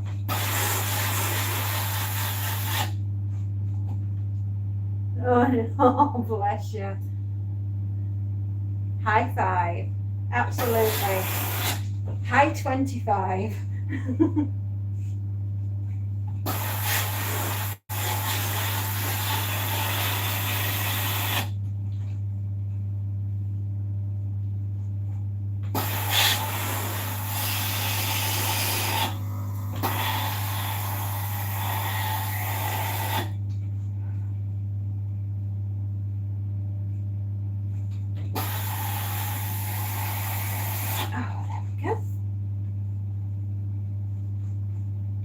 But be careful how you word things.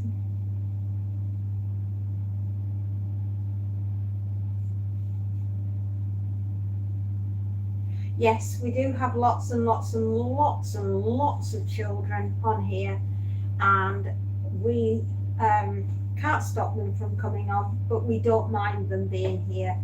After all, we're parents, we love kids, and they'll always be welcome here because this is a safe space for them to be on, and it's not a scary place. Our channel, it's here, we're here for the kids, really, more than anything in the universe.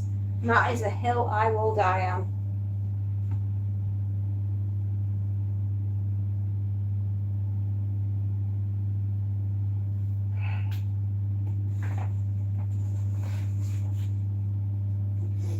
We love children, we do. We think that they're the best thing in the world.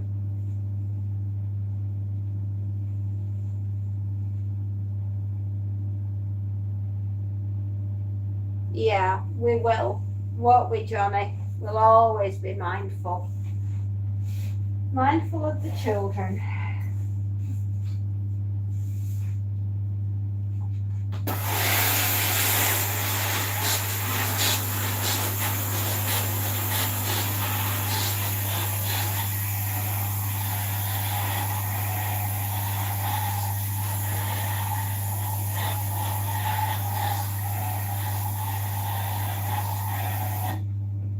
Well, we've got another load. We have to be fairy. We are. The children come first.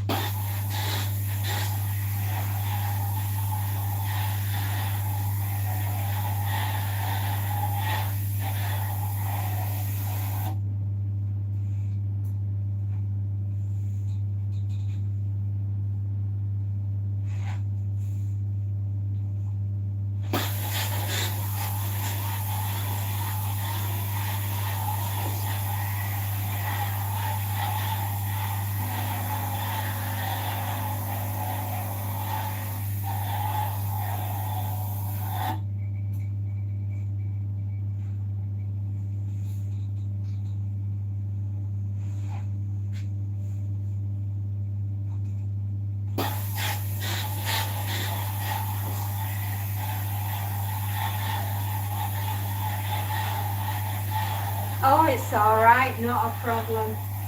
It's just that I do have a lot of very young ones on here that are, they really shouldn't be on the channel, but the parents have set them up with the ability to go on YouTube, and it's like, oh, we've got to watch over the little darlings.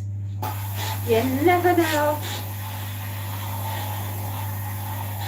Yeah, you're always welcome here, Mr. Pricey.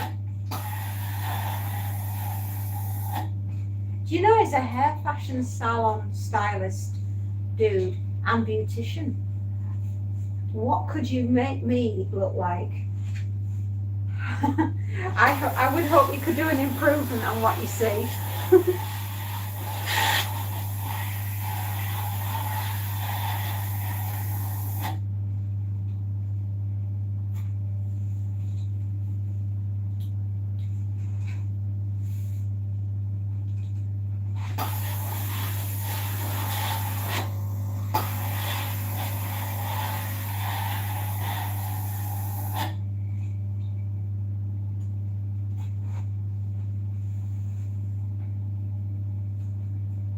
You could make me look like a fairy. Well, you know what? If you can make me look like a healthy fairy, I'll be very happy. Oh, bless you.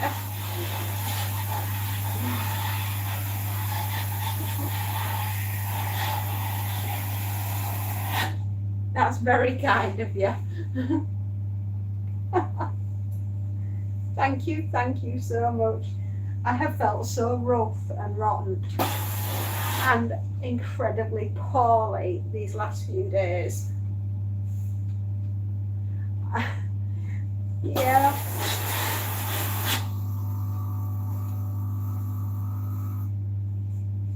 Oh my goodness, have we been talking for 2 hours? Gracious. gracious me, how the day is shooting by.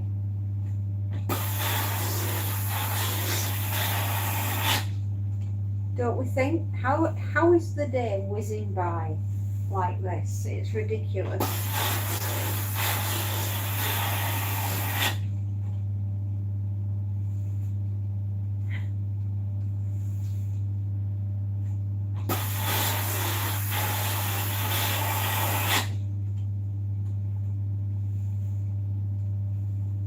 Oh, bless you.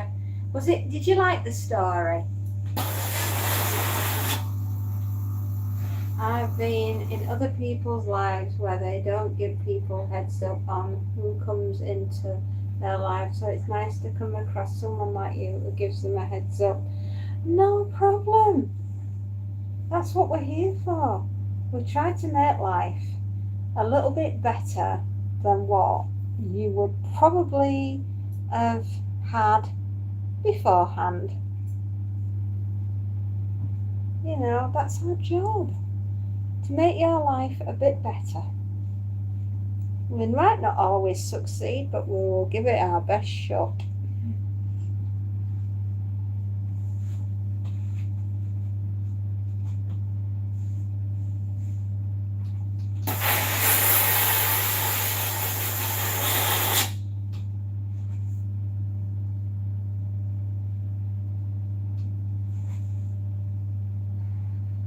Oh, you loved it? Oh, bless you.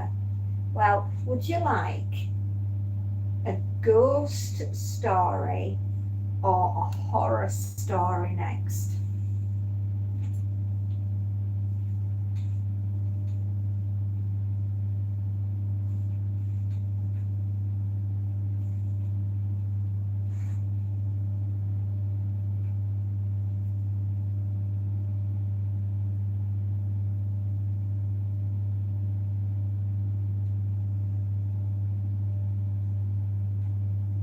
It's what I'm known for. It's got to be a horror. Oh, I've got a good one for you then. Well, you will like this next one. It's very scary. Indeed. It's a bit sick and twisted, actually. A bit like the owner.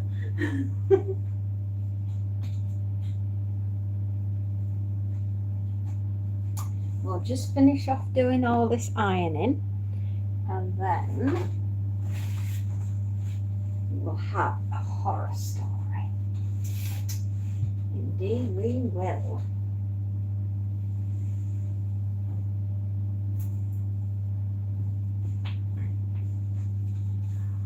Texas Chainsaw. Oh, I don't have that one. Do you know, of all the horror stories that I've got, and I have many, I have thousands, that is the one I don't have. But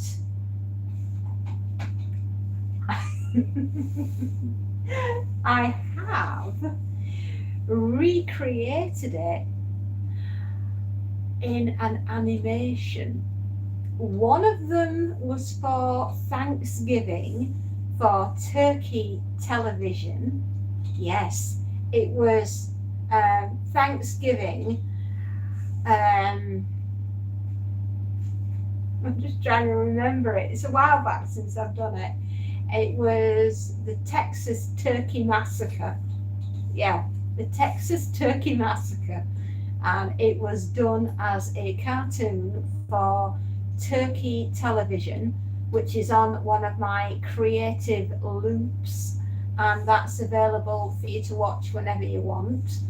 And then I redid it, Mr. Pricey, for the Elf television that we did over Christmas, and it was the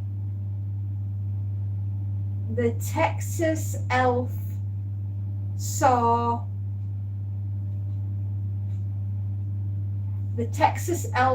Massacre. Yeah, I think we called it the Texas Elf Saw Massacre, and we put it out on Elf television.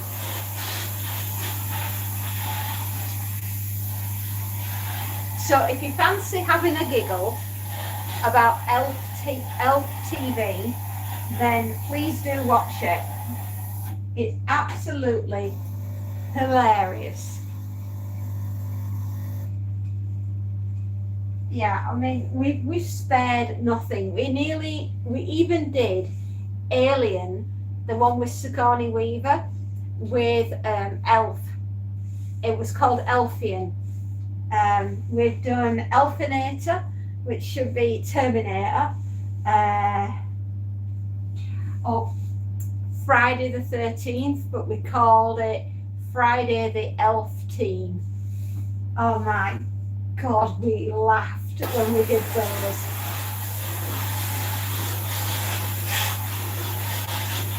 Oh, he already has, Johnny.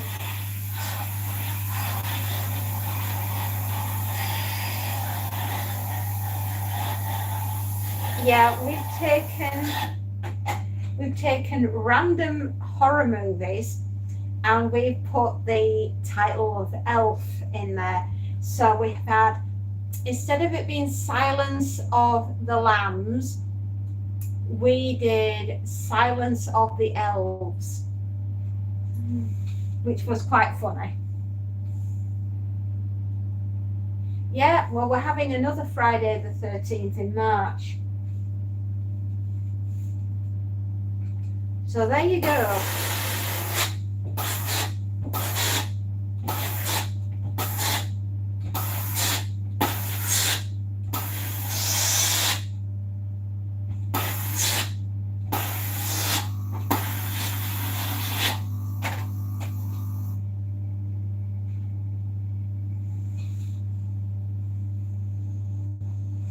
No worries, don't do any content though, even though people would like me to do some, but I don't know what to do. Oh, mate, hang around with us. We'll show you the darker side.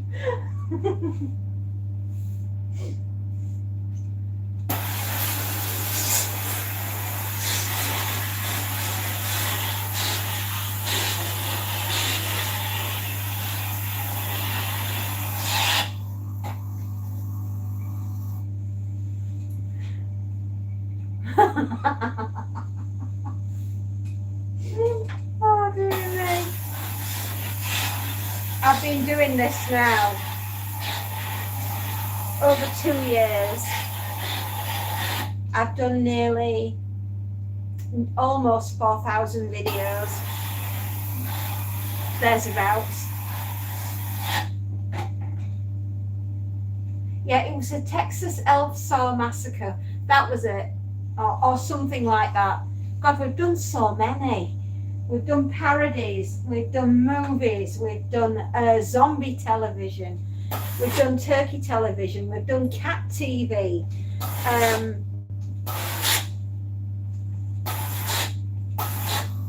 Night of the Living Dead. There's nothing that we haven't had a go at.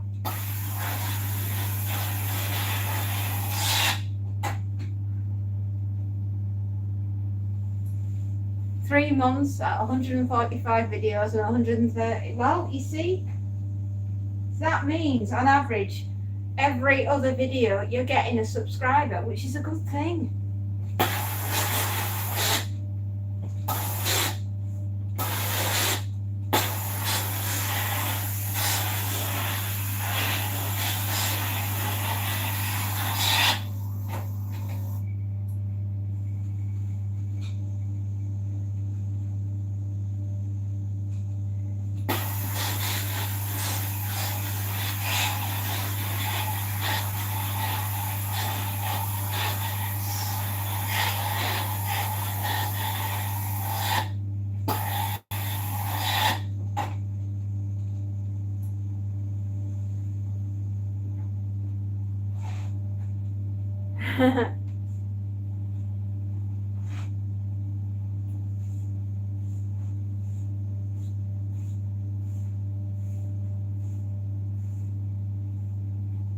Oh, hello, Paul. I've been to the dentist. I feel great. Well, better than I have done.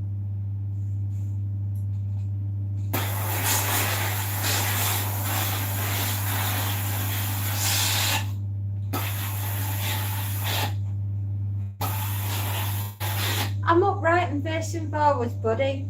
That's a good sign. But I'm doing better than I was last weekend. Last weekend, I didn't feel like doing anything.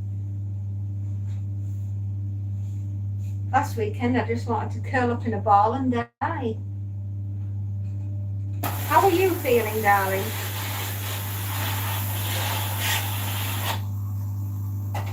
Are you good? You're all right. Oh, that's nice to know.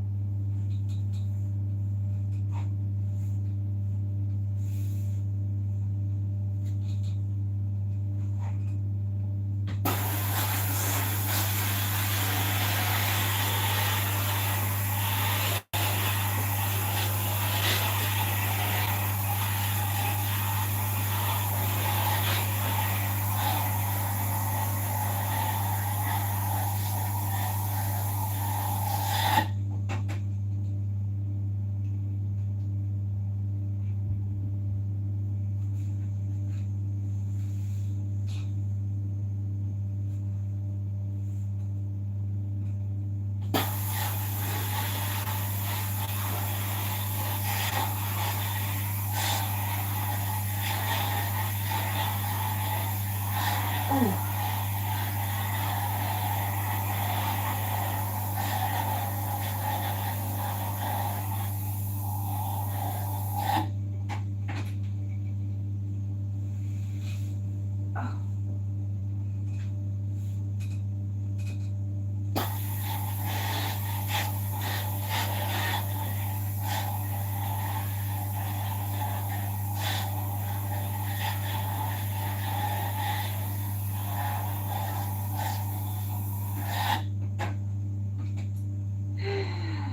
Can't wait to get my...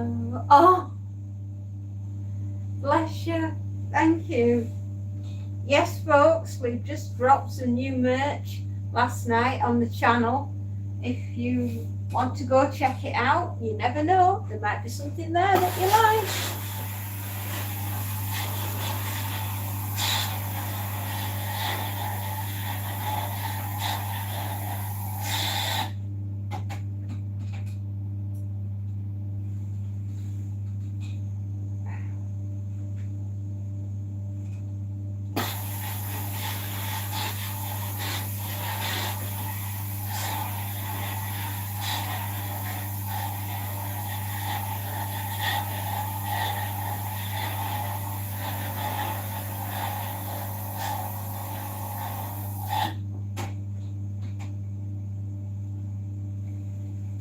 I will wear it in pride. Bless you. Well, you have got a genuine Monty then. That cat that was on the front of it is modelled on Monty. We've made Monty into a cyborg. He's a cyborg cat.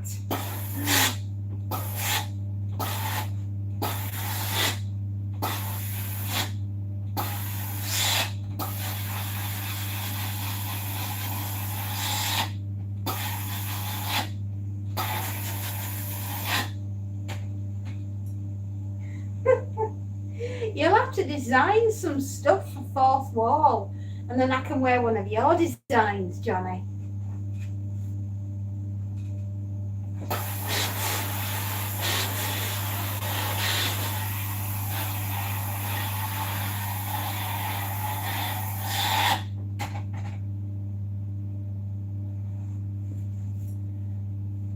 I'll see you later, everyone. I'm off back to work. Hope you enjoy your afternoon.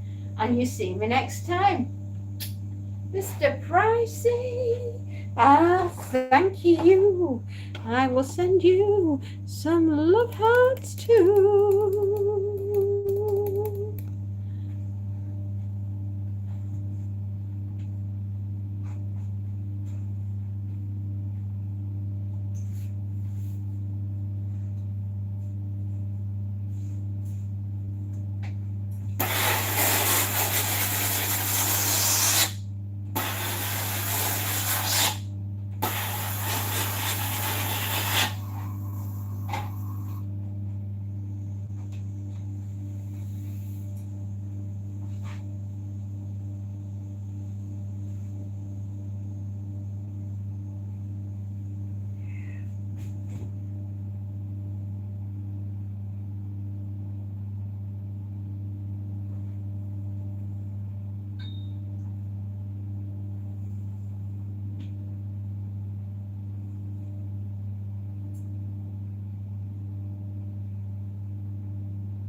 Busy, busy, busy day.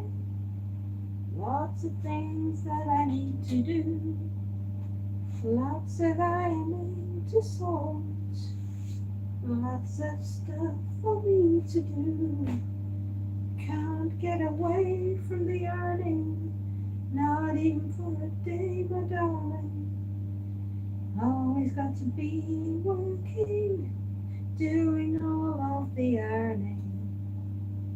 Oh, some days, my love, it just feels as though I'm never away from the ironing board.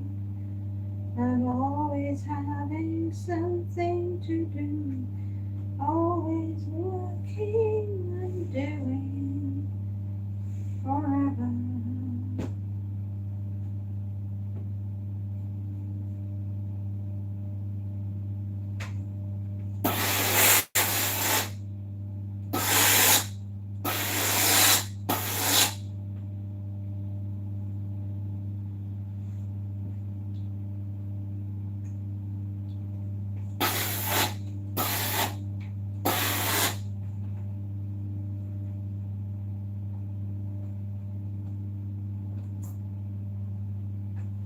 Great.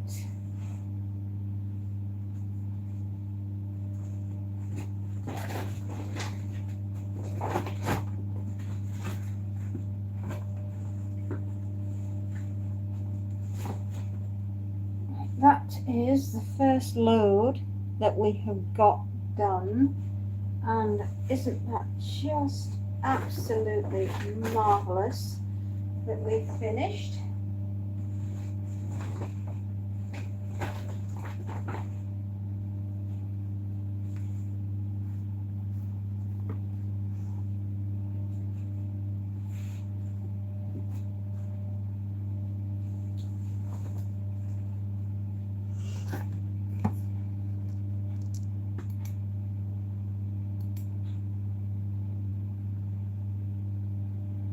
Good. 2 hours and 17 minutes is what we've been going for. Lovely. Right, I have to go and put some washing away upstairs, and I will be back. I will see you all very soon. Won't I?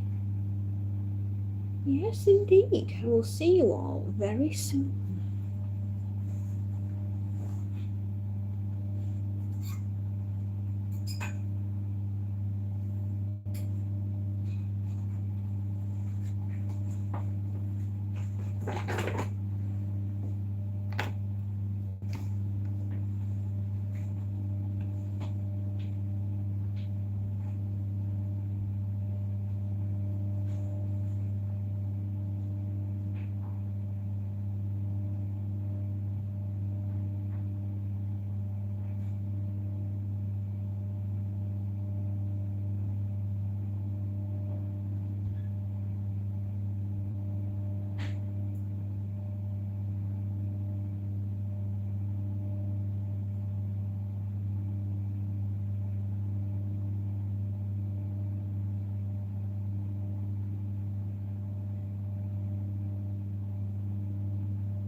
a little bit. Callum, hello, Callum.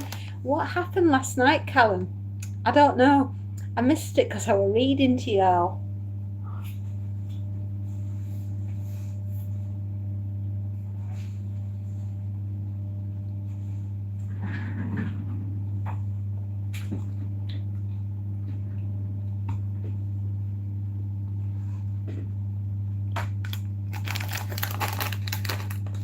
Oh, right.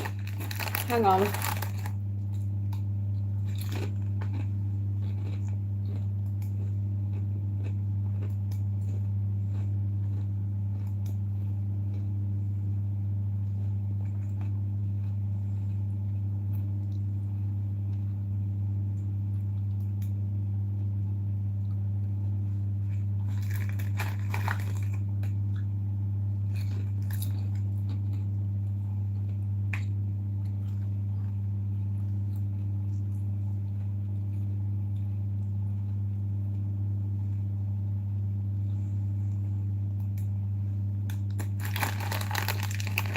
Unfortunately, I can't link that to my channel at the moment. I'd have to stop this live and start again. I'm just in. I'm sorry if I'm just stopping for a snack.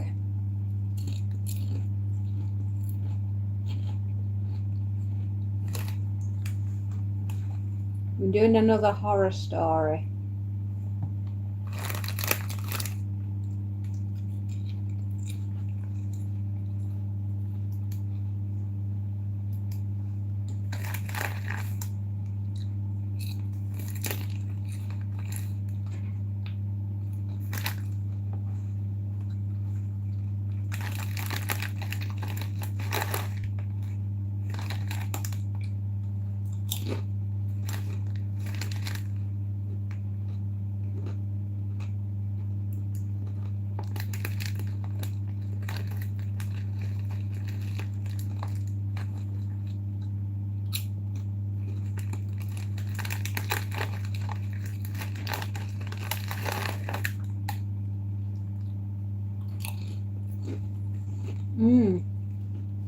Me too.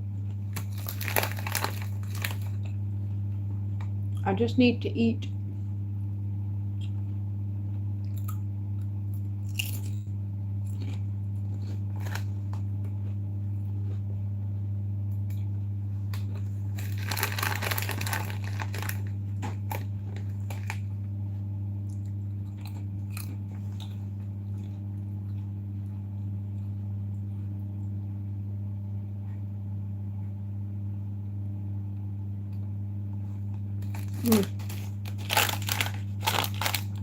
My new favourite.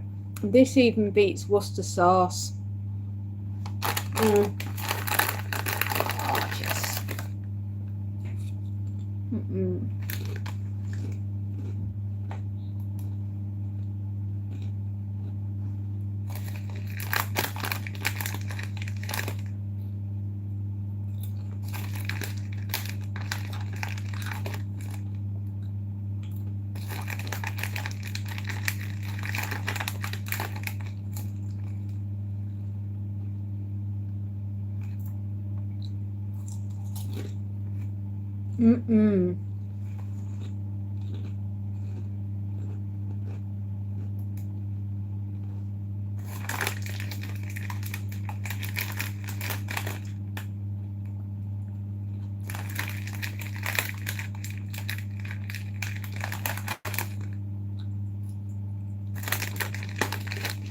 I'd have to stop this live, Johnny. We'll have to do it another time. We'll go live together right from the beginning. Okay, no worries.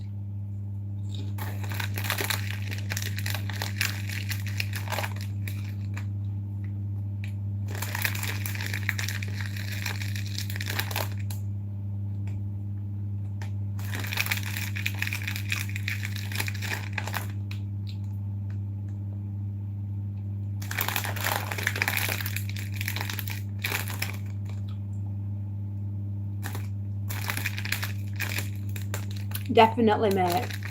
Yeah, definitely. God, that'll be one for the ages. Right. I feel less faint now that I've had a snack.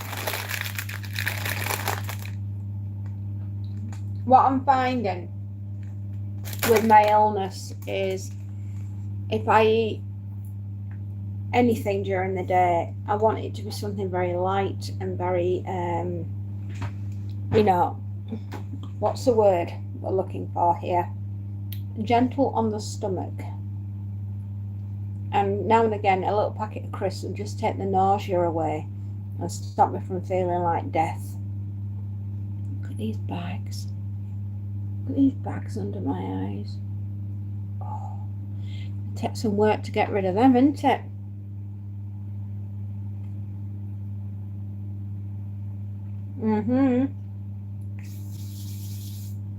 Right, you ready for a horror story? Are you ready for a very disturbing horror story? Then, my darlings, we will begin. This little gem is called The Devil's Dozen by Celia Rees. Celia Rees wrote this in 2002, so it's 24 years ago. That's when this book came out, 24 years ago, just in case you're wondering. In 2002, when I was heavily pregnant with my firstborn, I was reading these, and it reminds me so of my pregnancy with her all those years and years and years ago.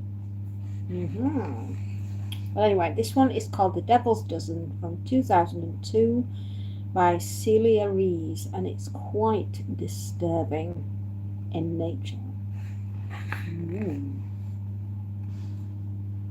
Wolfgang Hoffmann was working late in the factory of Gerhard Bauer and Reinstein, doll maker to the imperial court. The figure he was creating was exquisite. Every detail perfect, from her berry-boned bonneted head to her calfskin slippers. Her rich silk gown rustled under his fingertips, and her ringleted hair shone in the lamplight like pure spun gold. She was a sleeping idol. As he examined her, the blue eyes blinked and looked up at him, as if she were just waking. Her half-parted rosy lips seemed as if they were about to speak. A delicate blush rose through her cheeks, flushing her peach complexion to a delicate pink. Wolfgang almost expected her skin to feel warm. Foolish, of course. She was made of bisque, just like all the rest. But that was his test. The ones that looked as though they were alive, they were the very best. Once he was satisfied, he turned her over. Her leather back was stamped with the maker's mark, a high pointed crown. He dipped his pen and added his own initials, WH, in fine flowing italics. And under that, Lisa. He was the finest craftsman at Gerhard Bauer and Reinstein, a master, and as such, he could name his dolls. His work was highly sought after, commanding far more than the average price. And that wasn't high enough. Not that Wolfgang saw much of the money. He eased himself from his bench and blew on his fingers. His employers were as mean with their wages as they were with the heating. He flexed his hands inside the half gloves Hanny had knitted. The joints were knotting with rheumatism. It was not just the cold. Damp seeped in from the river, even though the water was frozen at this time of year. Wolfgang took Lisa to Frau Gerhardt to be wrapped in tissue and boxed. Usually, one of the girls did that, but this consignment was special. These dolls were destined for the castle. On Christmas Eve, and even Gerhardt and his wife stayed until the order was finished. Each doll boxed and gift wrapped for the Count's Christmas party to be held at the castle tomorrow. Children from all over the Principality, all over Germany, would be there with their parents. It was quite the grandest of occasions, one of the most sought after invitations in the annual social calendar. All the children received gifts from the Count dressed up as St. Nicholas. The very luckiest girls were given one of the Christmas dolls. Wolfgang didn't care what went on up in the castle. He would enjoy his own Christmas with his beloved Hanny. They might not be rich, in fact they were very poor, but happiness did not depend on wealth and riches. They would have a wonderful time, just as good as those grand lords and ladies and their spoilt children who had everything. Better, they would want for nothing. A fat goose hung in the larder, and he had been putting a bit by every week to purchase a few luxuries. There was a rich stollen cake and marzipan sweetmeats for Hanny, a bottle of schnapps for himself, tobacco for his pipe, and a Dutch cigar. Hanny would play the little mother. She had been baking cakes and biscuits and would be in charge of all the cooking. He would sit by the fire smoking his pipe, with no work to bother him.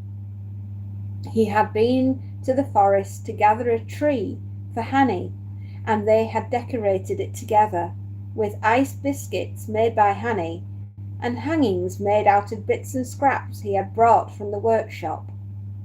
Tonight he would light the candles, and they would look at the white fur twinkling through the branches and think of the stars that they had looked down on the Christ child.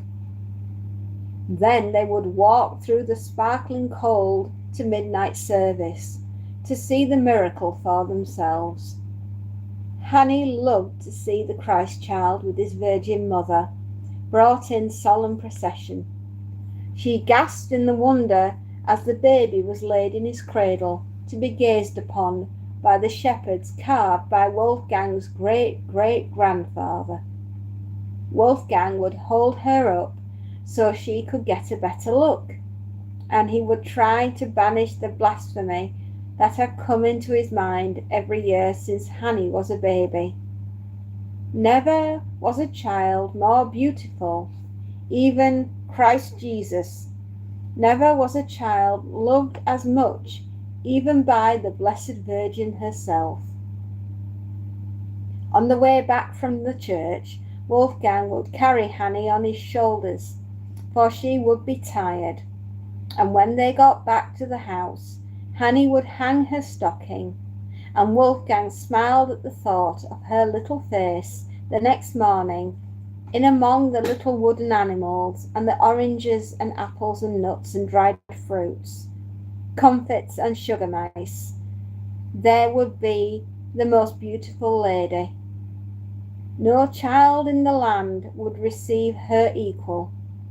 His smile widened.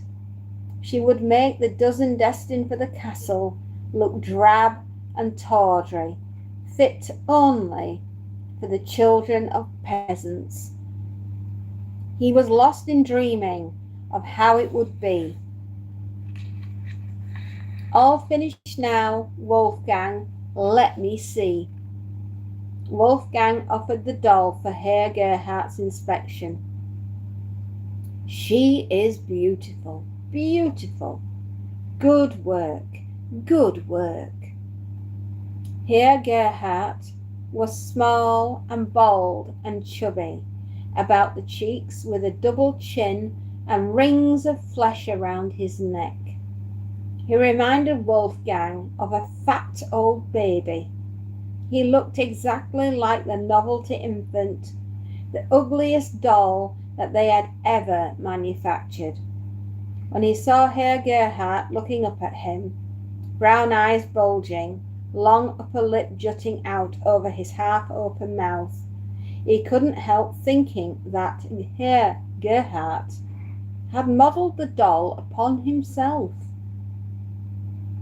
The little man darted forward and back, clapping his hands with pleasure, beckoning his wife to admire the perfection that he would claim for Gerhardt, Bauer, and Reinstein. Despite the signing on the back, it was as though he'd made each one himself. Wolfgang gave the doll to Frau Gerhardt. His work was over. When all the dolls were all ready, and the Gerhardts would take them to the castle. This personal delivery service earned them mulled wine and spice cake by the enormous fireplace, and sometimes even pleasantries with the Countess herself. They were welcome to that. All Wolfgang wanted was to go home now. He bade his employers good night and headed off into the dark. He held the doll close, tucked deep inside the pocket of his coat. He'd been working on her for weeks right under Herr Gerhardt's pudgy little nose. There had been no time to finish her. At Christmas they worked from before dawn to long past nightfall, and were hardly allowed to leave their benches. Even calls of nature were strictly timed. He crunched through the frozen streets towards the little house he shared with Hanny, but it was not her smiling face he saw as he strode through the door. His usual greeting died on his lips as his neighbour, Frau Schmidt, came towards him out of the shadows. Something was wrong, dreadfully wrong. He could see it in her face. Where have you been? Her hands fluttered in distress up around her face. He pushed past her, sweeping back the curtain that divided the sleeping area from the living quarters. I sent for you, Herr Gerhardt. When he left that morning, Hanny had been sleeping. She looked as if she was sleeping now. He bent close, closer, closer yet, bringing his cheek right down to her lips, but he felt no hint of breath on his face. I came to see if she wanted anything from the market, and found her still, not stirring. She was hot, delirious. She didn't know me. I sent for the doctor and for you. Frau Schmidt paused, trying to recollect herself. The doctor came directly. He said it was the brain fever. It afflicts children, and it takes them so quickly, so quickly. Her hands rose again like two white moths in the semi-darkness. There was nothing he could do. Wolfgang shook his head as if he had difficulty hearing, as if his ears were full of water. He frowned. He was having trouble understanding. Her voice seemed to be coming from impossibly far away. He could not breathe. He tore at his neckerchief, gouging his own flesh. It made no difference. He was gulping for air, as if he was already slipping under water, or as if some great weight had landed on his chest. He sat down, his limbs suddenly heavy, numbness spreading to all parts of him, like some creeping paralysis.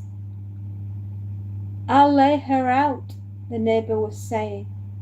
Her movements towards his daughter brought him to his senses. "Leave her." "She needs laying out. It's not fitting." "Leave her, I said." He shouted again, his voice roaring up from the very depths of his being. "Leave us both! Get out!" She did as she was told, taking no offence at his anger. She was a kindly soul and felt pity for him. The child, too, she'd been such a bonny little thing, as sunny as the day. To be taken so young was cruel. Frau Schmidt would be back the next day to see to both of them. She shook her head. Why, the next day was Christmas. Crueler still. How unfair it was. What a terrible thing to happen to him as well. He loved her so much. She had never known anyone love a child like he loved that little girl. Wolfgang sat for a while without moving, as though he was carved from wood himself. Then he stirred. He had work to do. He collected shears from his bench and returned to where his daughter lay. She looked for all the world as if she would wake and greet him. Yet her skin was still warm, but the spirit had left her eyes. Her eyes, so bright in life, were clouding like milky blue marbles. He closed them with the span of his finger and thumb, brushing the lids to sleeping eye pose. He cut locks from her lustrous dark hair, taking them over to his workbench, laying the coils on the velvet pad, stroking the cool, soft silkness as one might pet a mouse. Then he went to the closet. Her best dress was hanging there, pale blue silk, embroidered with flowers. The handsome gown was a hand-me-down, passed on from the daughter at the castle, but Hanny had been so pleased, so proud when she wore it, and so beautiful. No tears threatened to stain the delicate fabric as he cut into it. His sorrow was beyond weeping. He cut and stitched and glued and wove, painting the final touches on the face, so exquisite he could not bear to look at it. It was her to the life. He turned the doll over and added his initials to the stamp on the back, and then he dipped his pen and wrote Hanny in his exact copperplate. He wrapped and packed her as if for his daughter. Then he went out of the house. The village lay in sleeping silence. His steps led him away from the darkened houses, up towards the castle standing high above the town. Its crenelled turrets seemed to float above him. They looked unreal in the cold moonlight, as if carved from sugar, glittering like the magical towers in one of House Marchins that old ladies told around the fire. He went on through the forest, the stars gleaming through the dark sweeping pine branches, reminded him of the candles on the tree he had collected for Hanny. Candles he would never light. Candles she would never see. He turned his face to the black sky and howled his rage and sorrow in a cry that shivered to the stars and back again, a sound so savage that the wolves in the forest answered him. Then he went on, treading his way through the snow up to the castle. After many rings of the deep tolling bell, a man came and opened the heavy wooden door. The footman stood, mouth half open in enquiry, face still stupid with sleep. "This is the 13th doll. She made a devil's dozen." It was done. Wolfgang thrust the package into the man's hands and walked away. The footman shouted after him, but Wolfgang went on without turning, his footsteps taking him into the forest. He was never seen again. The next day, the castle was filled with the feasting, drinking, dancing, and laughter. The children's party was the most joyful occasion, with jolly games and wonderful entertainments, and at the end of the afternoon, each child received a gift from St. Nicholas.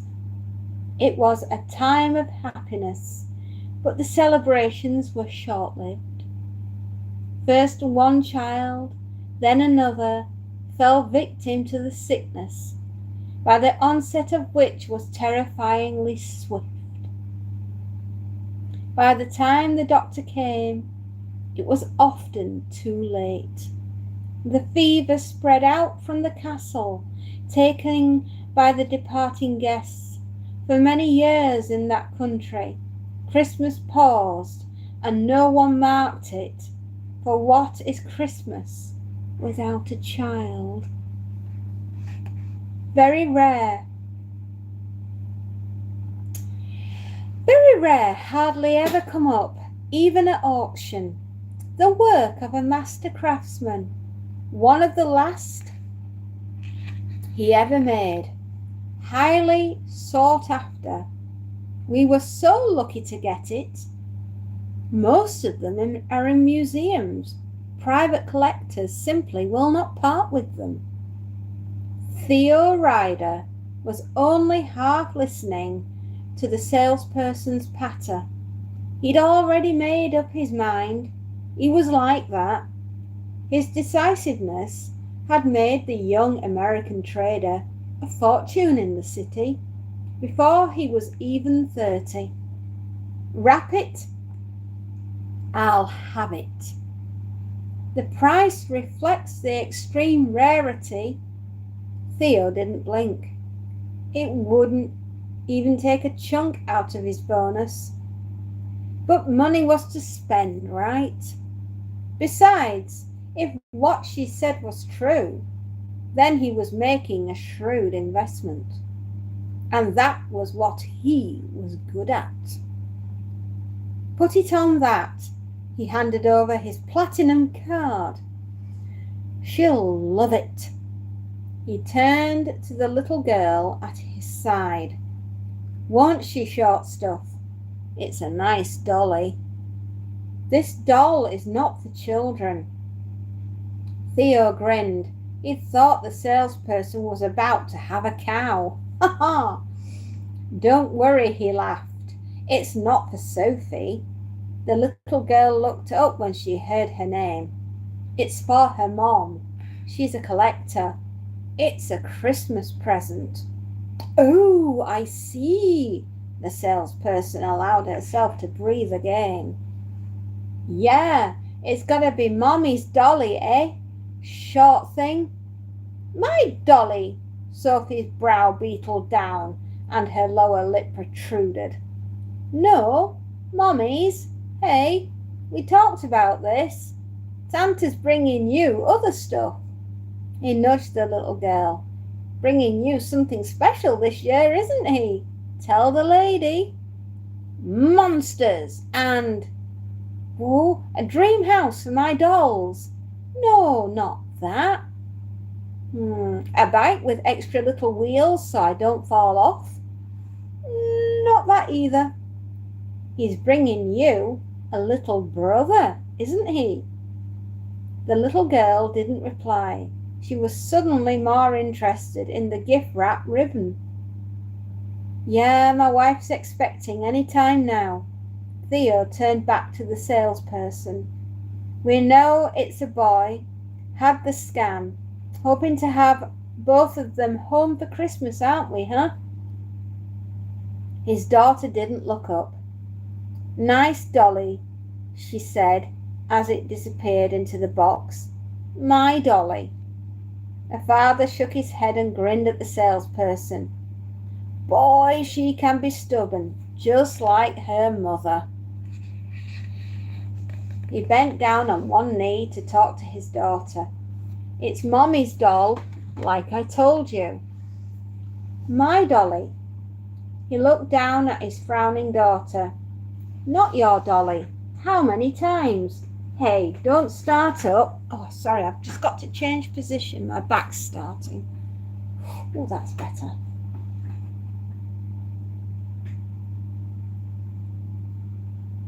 Oh. He bent down on one knee to talk to his daughter. It's Mommy's dolly, like I told you. My dolly.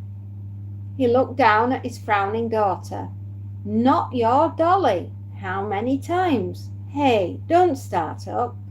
The little girl's blue eyes were filling with tears, her lower lip wobbling ominously. How about I take you to Hamley's? How good would that be? Can I have something? Sure you can, princess. He swung her up into his arms. Whatever you want. Oh, Theo, she's wonderful. Her husband smiled, happy that his gift had pleased her so much. It's a something and whatever. I thought you might like it. Gerhardt, Bauer and Reinstein, his wife corrected. I can see that. Her name's Hanny. Her daughter supplied from over by the window.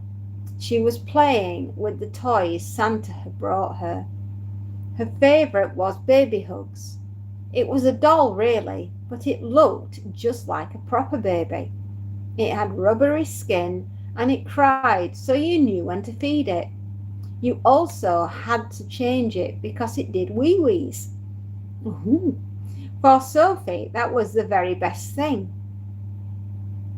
Oh, what's that, sweetie? Her name's Hanny, the little girl repeated more clearly in case Mommy hadn't quite heard her. Got a name for her already, Theo smiled. Oh, that's cute. His wife turned the doll over to check the stamp on the back. It's a Hoffman. Is that good? It's the best.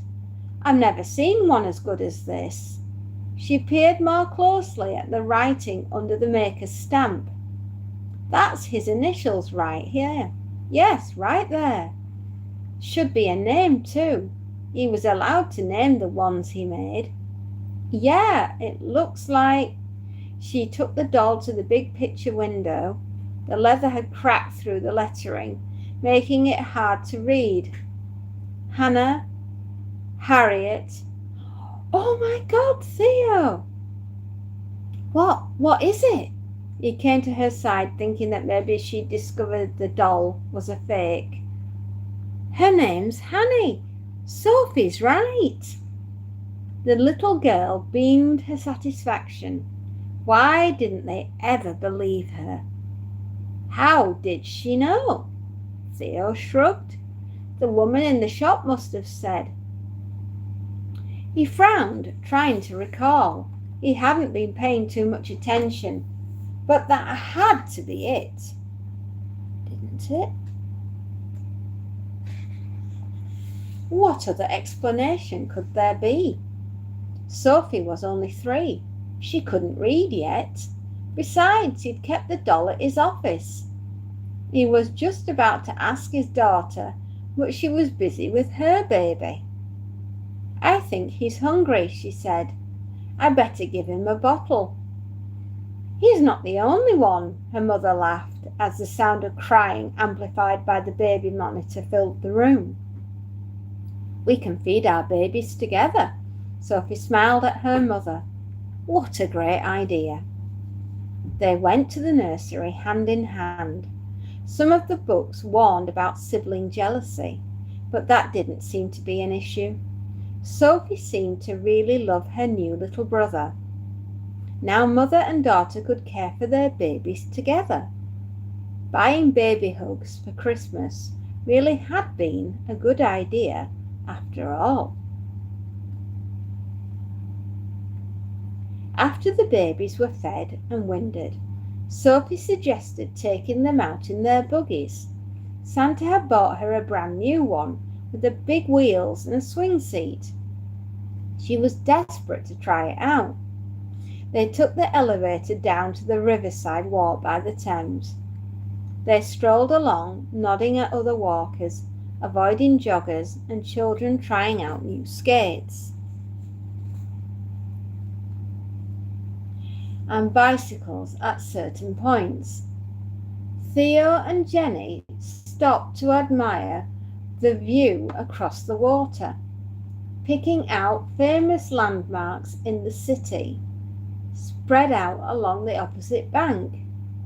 All the time, Sophie muttered and fussed over her baby, tucking in the blankets a little more firmly and talking and crooning away to him. Keep up, Soph, you'll get left behind, Theo had called to her a couple of times. You wait here, he said to his wife as they came to a bridge. I'll go get her. Can I check on the little guy? He bent down to look in the buggy and caught a glimpse of black hair. Who've you got in here? Oh, Ma'am, he looked up at his daughter. She's not for playing, Sophie, you know that. Never mind, he sighed. She looked as though she were about to cry, and he hated that. I guess she's safe for now. He looked to his wife waiting up ahead. We just won't tell Mom. It'll be our secret. Secret, Sophie echoed. Yeah. He checked his watch. It was time to head home. Something crunched as he stepped backwards. What's that? Oh, Jesus! Beneath his boot lay the crushed remains of a hypodermic syringe. Theo looked around, picking out more discarded drug paraphernalia. His nose wrinkled. There was a downside to this up and coming waterfront location. It was getting worse than the States. Definitely time to turn back. Come on, let's go get your mom. Theo smuggled the doll into the locked glass cabinet where his wife kept her collection. He put the key in his pocket and winked to his daughter. Then he sauntered into the kitchen to help prepare lunch. They ate turkey, pulled crackers, and wore silly hats. After they had eaten, Jenny went to take a nap while the baby was quiet. Theo dozed in front of the television, and Sophie did not bother him.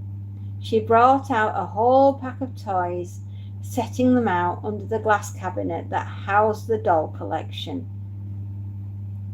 Is she ever bossy? Theo remarked when his spouse came back from her nap. Who is she talking to? Jenny watched her daughter's intense concentration and bursts of animation with amused interest. She was arguing with some person neither of them could see. Huh? Sophie? Search me. She's been at it all afternoon. They're all in hospital, Theo explained. A plastic stethoscope swung from his daughter's neck, and she was busy bandaging a Teddy's leg. Maybe she's developed an imaginary friend. It can happen to only ones. She isn't an only one, not anymore. Baby can't talk though, can he? She hasn't done it before. That age, there are rules, Theo laughed. You read too many books. The game went on until bedtime. Then Theo transferred the ward while Jenny saw to the baby. All done, Theo said as he tucked in the last sick little penguin. Okay, Doc? Sophie nodded solemnly from her place in bed. One or two of the most serious cases were allowed in with her. Story now, she said. Hush everyone, no talking. Daddy going to read from our bedtime book. Theo found his place and read until they were all sleeping soundlessly. He closed the book carefully and stole from the room. All was quiet in the nursery too, with both kids asleep. He was looking forward to reclaiming his wife for the evening. He had champagne chilling and planned to turn the lights low and play a little jazz on the stereo. It would be like Christmas used to be. It was, after all, midnight, no longer officially Christmas, when Theo went in to check on his daughter. In the soft nightlight glow, she looked so like an angel that he felt something melt inside him. He bent over to kiss her good night and recoiled in a shocked surprise. There was something in there with her. Not the usual soft-furred, cuddly toy. Something hard and angular. He leaned closer and met an almost adult face looking back at him.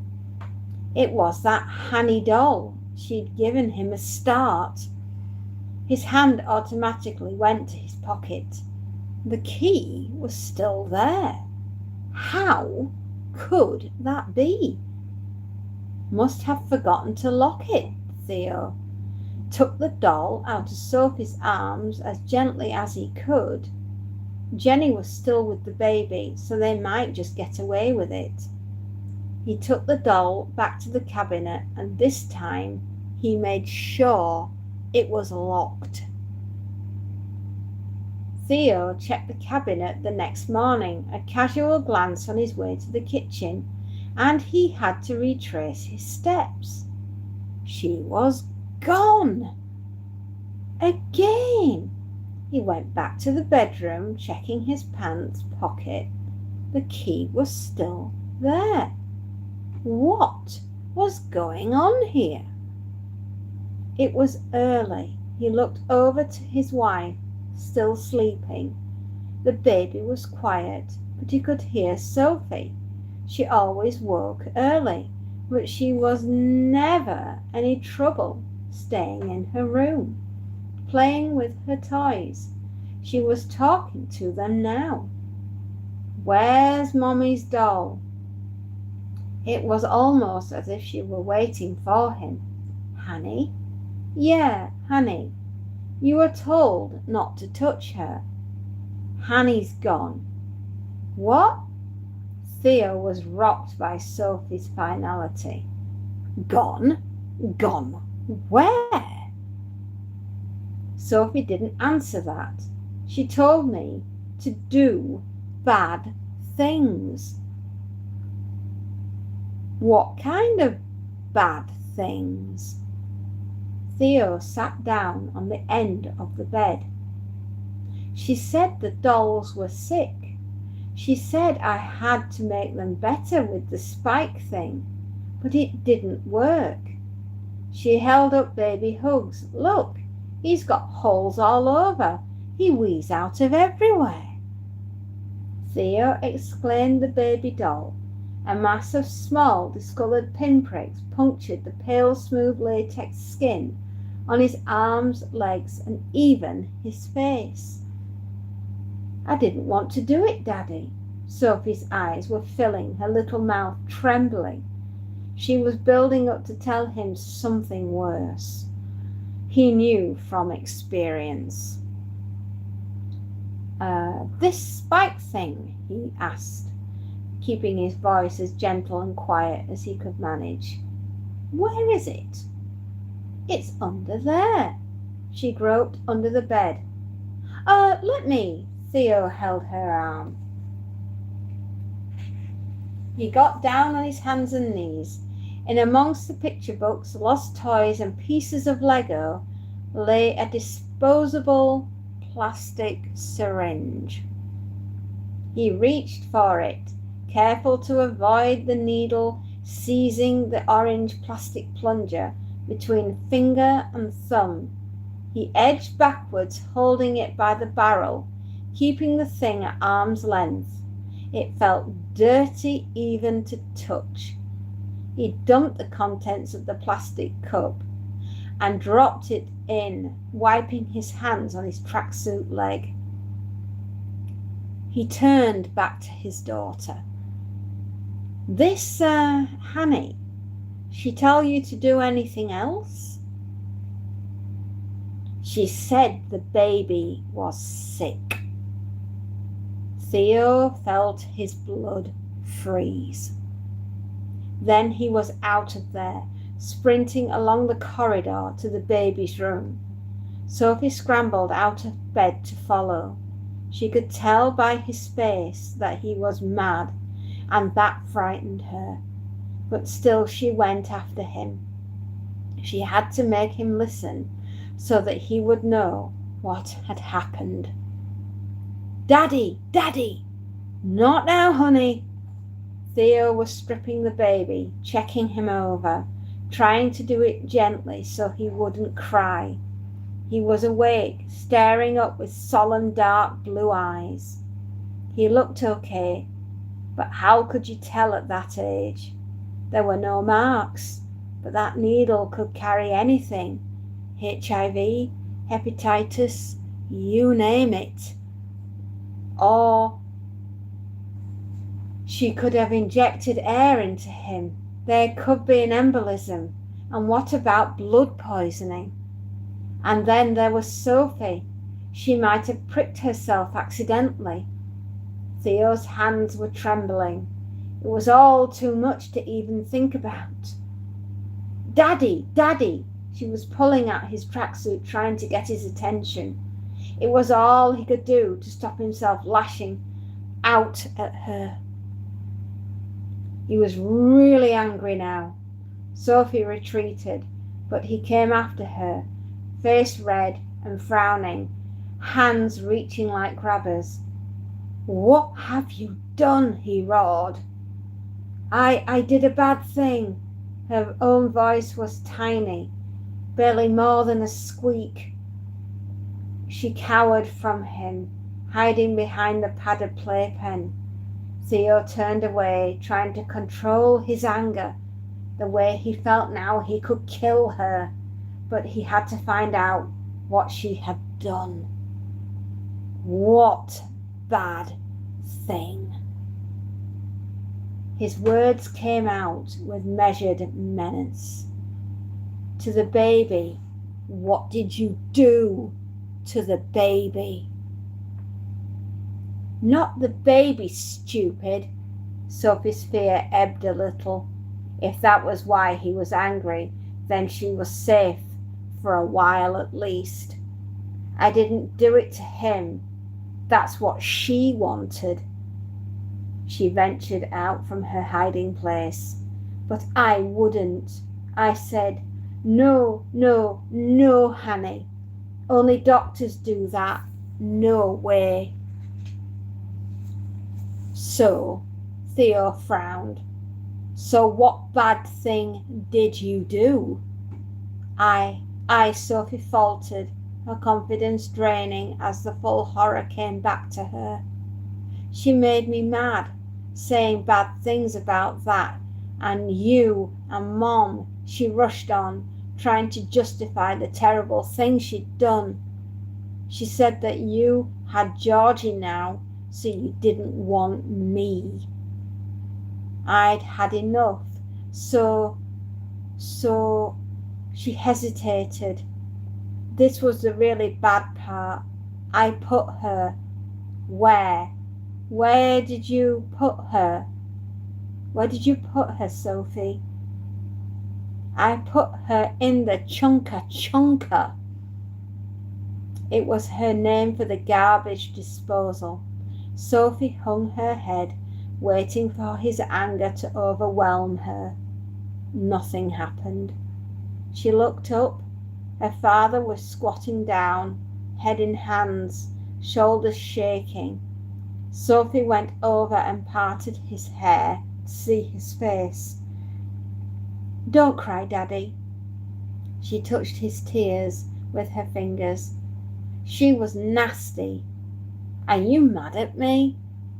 Do you think Mommy will be? No, honey, Theo sniffed. He didn't know whether he was crying or laughing. I'm not mad. Mom won't be mad either. Come here. He put her on his knee and hugged her.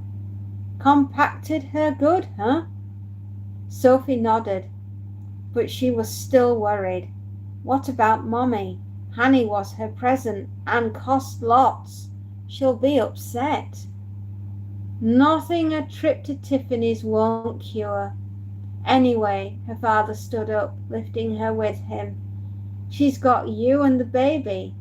What's she want with some old doll? Ooh, did you like that? Oh my goodness, that is one of my personal favourites. It absolutely is utterly terrifying. The Devil's Dozen by Celia Rees from 2002, and that's 24 years ago. And that story absolutely terrifies the living daylights out of me. Indeed, it does. Yeah. Now I have to go check the laundry, so I will be back. See you in a bit.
Well, we have 12 minutes and then we will be doing another load of ironing.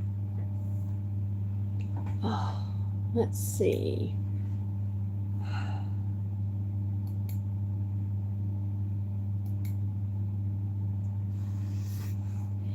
I won't have hate messages like that put on my channel. Some people, some people have absolutely no idea why manners are. They don't listen. Hello, Lucy. Did you enjoy the story? I've got a little bit of ironing to do, and then if you're really lucky, I might do another one before the day's out. I enjoy stories.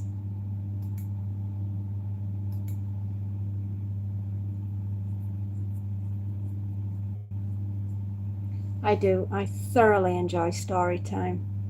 It's probably one of my most favourite, most relaxing things to do. is to read to you guys, and it's something that I've not done in a very long time. I've just not felt up to it. I have just been so tired. I've been so poorly. I've recently been diagnosed with a wonderful, horrible disease called pernicious anemia. It's an autoimmune. I will never be cured from it. The Iron Fist Warrior. Hello. I will never be cured from it. I will always have this now. I no longer make intrinsic factor, which is in my stomach, and that is an enzyme that we all make. Every human being, every animal that ever lived makes intrinsic factor in their stomach, and it is a fantastically wonderful enzyme that breaks down food, and it extracts from it all the vitamins and minerals that you will need in life, including a very important one called B12, which every human being and every animal on this planet needs to live. I know, and unfortunately I no longer make intrinsic factor, which means I can't extract the nutrients that I need from my food to make me better and to make my body function the way that it's supposed to do. And without B12 in your diet, you have damaged nerve endings, and you will end up with paralysis, and your heart has to beat harder and harder and harder to get the rich oxygenated blood around your body. And it's a game of which will give out first, your heart, or will you become paralyzed, or maybe both will go at the same time. Very fortunate I am that I have an injection which is called a B12 injection. You can't take this food orally in a tablet because it'll just go straight through you and it won't be absorbed into your body. So I have to have an injection straight into my blood, and it hurts a lot. It burns as it goes in. And the only way I can describe it is a thick treacle jam-like substance that goes directly into my bloodstream, and I have to have one of these injections every 12 weeks to keep me here. And what we're doing at the moment is managing the situation and keeping me going rather than me just cronking out and dropping dead on you, which is never a good look. You know, what are we going to wear today? Well, I thought I'd go out as a corpse. You know, it's one of those things. You have to find a way to deal with it, a way to dance in the rain, if you like. And it's just one of those things. It's life, Jim, but not as we know it. And it's a sign you're just meant to be. Exactly. I mean, why are we all here? Sometimes because we're not all there. That would be me included. I don't like, oh, bless you, sweetheart. I have had the most wonderful 50 years on this planet. I have done whatever it is that I have wanted to do, and gone on many adventures and done many, many crazy things. And I can't say that I regret any of it. Some bits I might, but if I hadn't have lived that, I then wouldn't be me, would I? Exactly. So I have no regrets. I have lived life to the full. I have done everything that I can, and I still have lots of living to do and lots of adventures to go on. And I do hope, my darlings, that you'll all go on the adventures with me, because I'm not one to do things on my own. I love an audience. The Iron Fist Warrior. You are 33. Do you know, when I was 33, oh, that was a wonderful year. I still had my children and they were still babies. And it was a couple of years before I set up my business that I'm running now. I set up my ironing business when I was 35. And then I got to the age of 50, and I will be 50 this year in April. And I said to myself, why don't you do something new? And so here we are, doing what we do best, enjoying ourselves here on YouTube and reading horror and ghost stories to you guys in between doing the laundry and doing the ironing. So, Iron Fist Warrior, where are you from and what do you enjoy doing?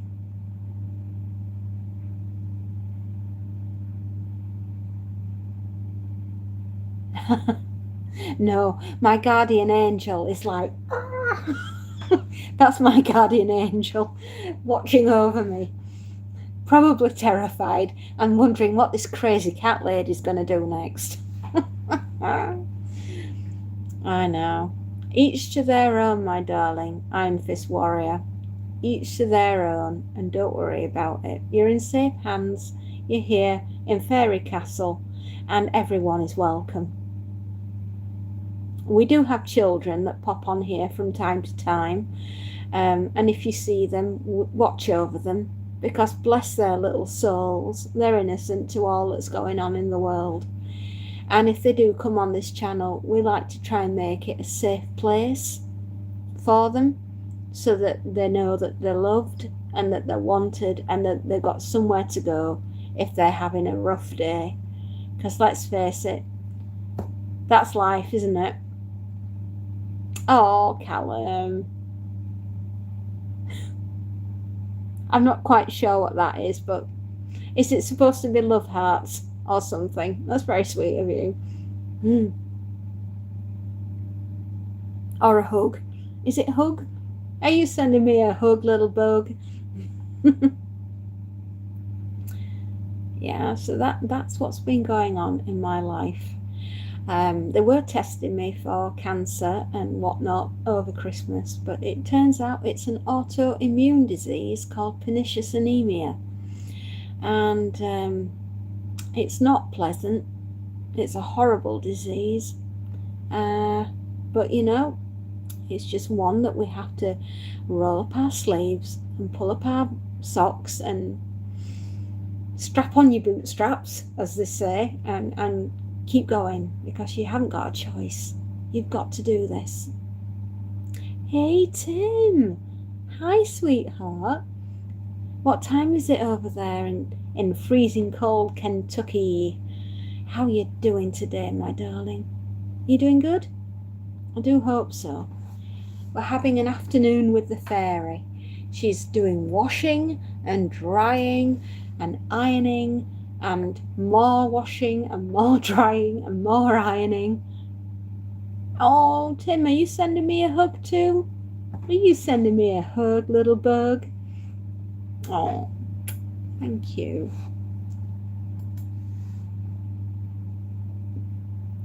You are by far the most wonderful fans in the world. You are so lovely. You are so friendly and so kind.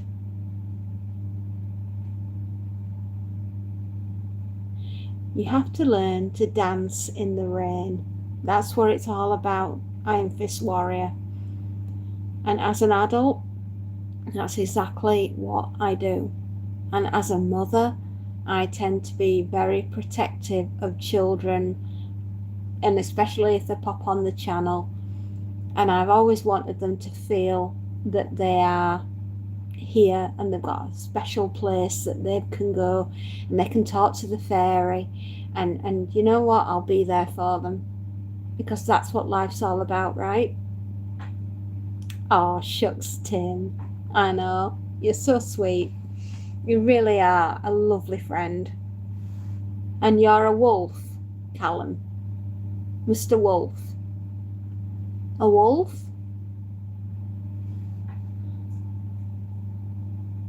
Wolf what? Exactly. You're the wolf, Mr. Callum? Is that what you... Sorry, I don't understand what a wolf... Yes, I said yay. Y-E-Y. Yay. I missed something. Does wolf stand for something?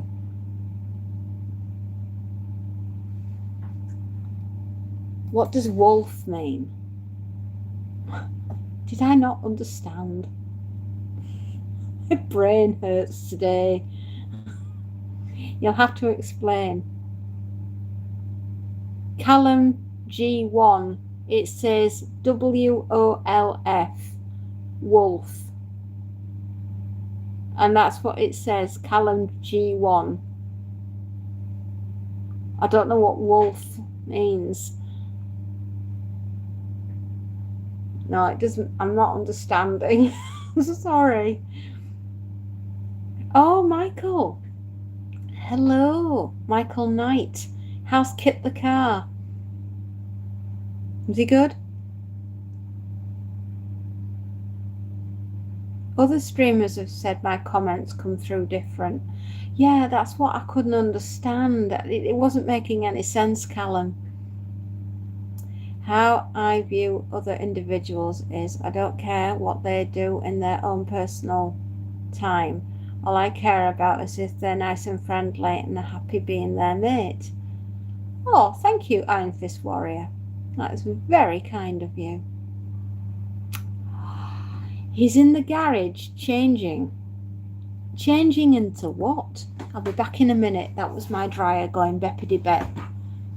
Oh.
Here we go.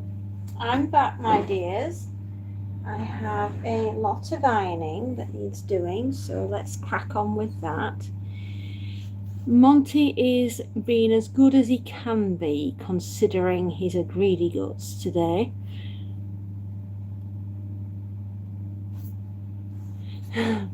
Monty is a utter greedy guts.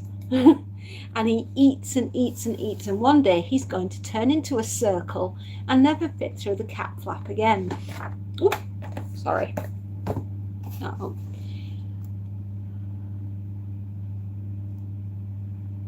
Is you British? I am British indeed. Yes, very much a British accent. Oh, thank you, I'm this warrior.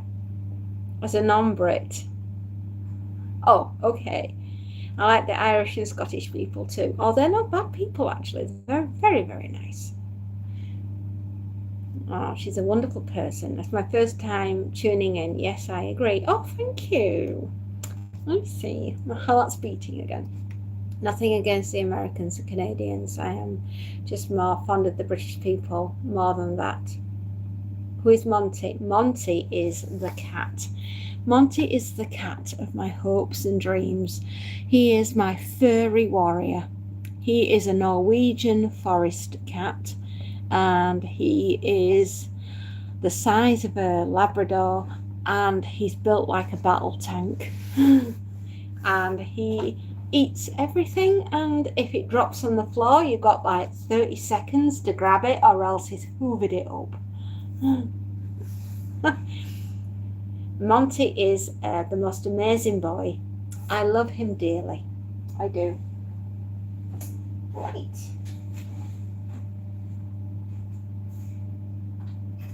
If you want to watch any of the Monty videos, I'm this warrior, you'll be able to find them on Monty Family Moments or Monty Family Adventures, in which case there is Monty. And it shows him from being a little kitten right up to this morning. And everything in between. But yeah, there are over 2,000 videos dedicated to that cat. I love him dearly.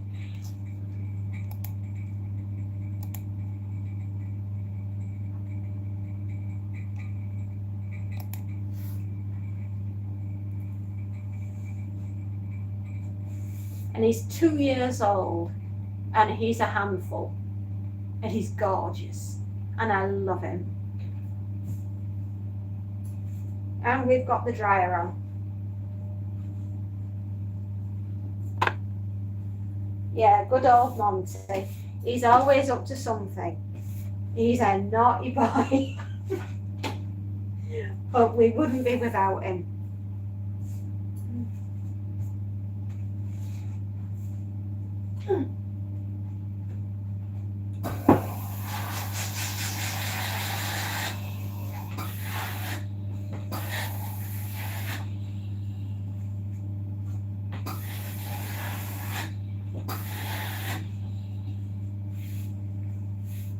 Yeah, I love that boy. He's an absolute handful. He's a cheeky little lad.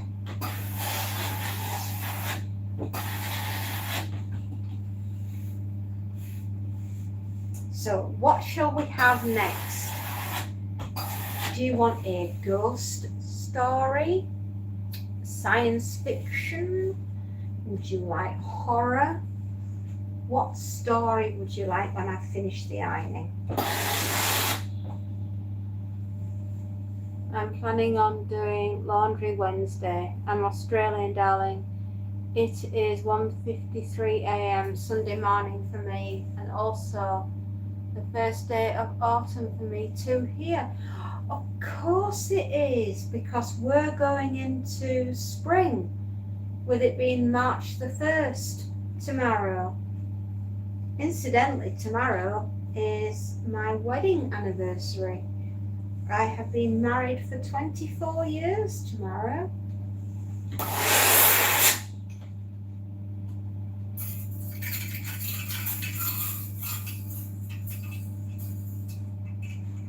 Any story would be great. Oh, I'll surprise you then.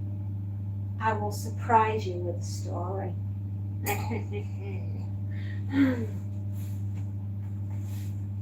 I like reading. I find it very, very relaxing and very therapeutic, actually. And sometimes being read too.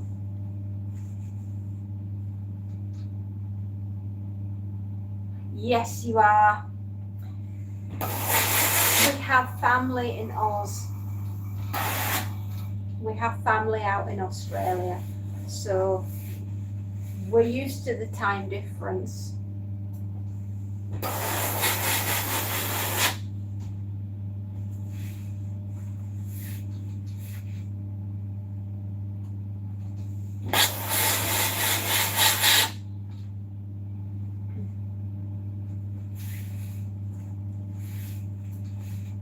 Yeah. It's very cold over here today. Horrible weather. It's raining. I didn't really want to go walking today. It's too cold.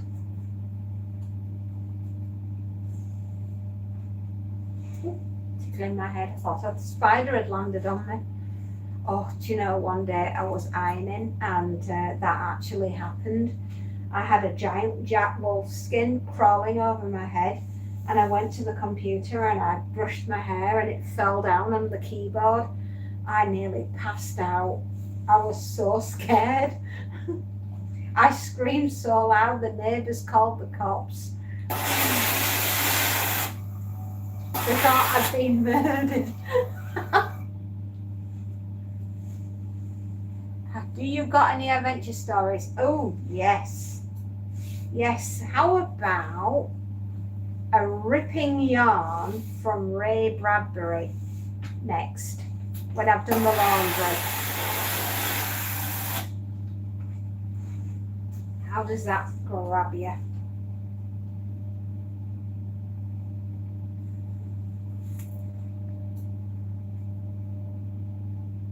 Oh, Johnny, it's fine. That's what we do. And say hi back to your daughter. We're a big family here. We all have each other's backs. That's how it's supposed to work, right?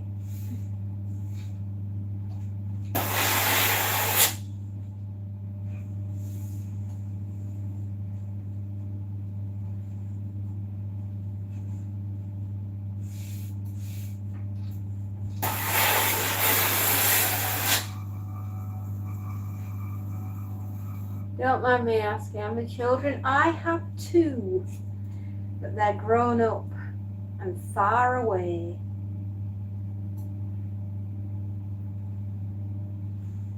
Lucy, hello.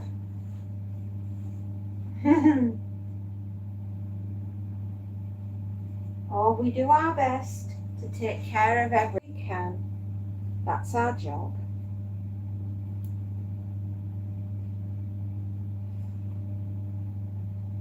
Oh, we do our jobs the best we can with what we've got, with where we're at. And that's how life is, my darlings.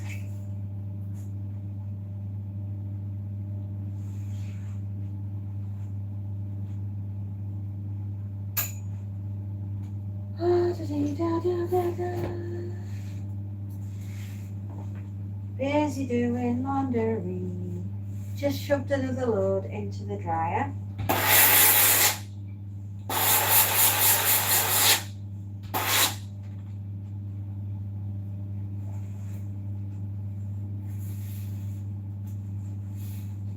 Oh, I saw a terrible message that appeared earlier, Johnny.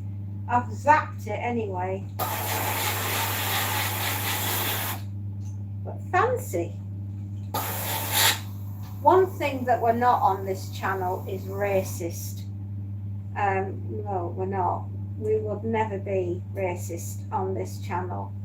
I don't know who they were. English Defence League, I think. Anyway, they're gone. I zapped them.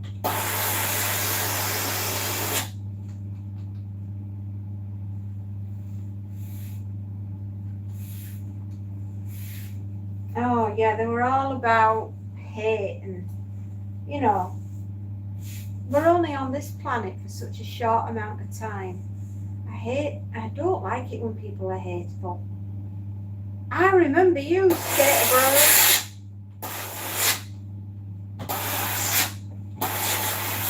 Hello, Skater Bro. I think they do. They look for the blue shield. When they see that there's no blue shield, then they're in and they go, pew. Hi.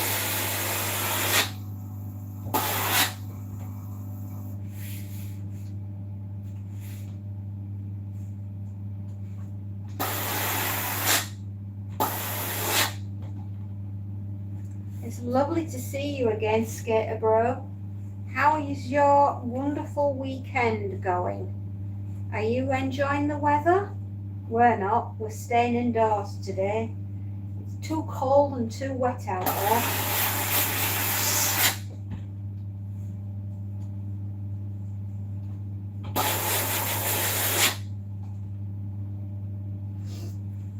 Yeah, it's horrible weather today, isn't it? When I think of the name Lucy, I think the I Love Lucy show or the Beatles song Lucy in the... Ah! Well, Lucy is one of my younger ones, one of my children.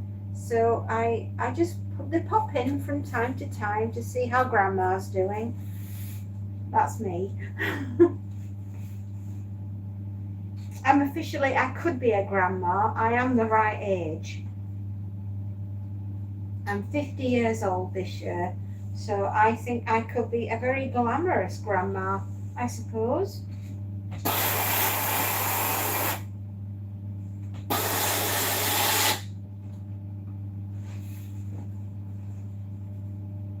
I do try.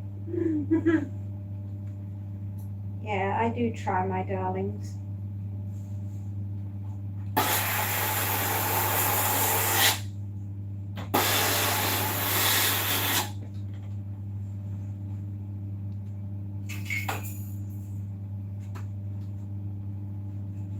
My granddaughter's adorable. Oh, bless her soul.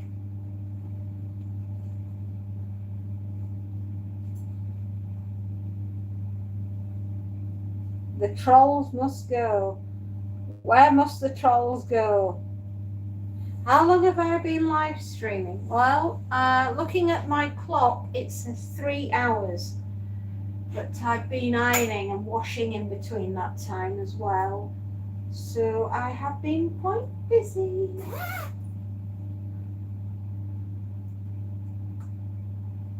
Busy doing my thing. I'm always busy.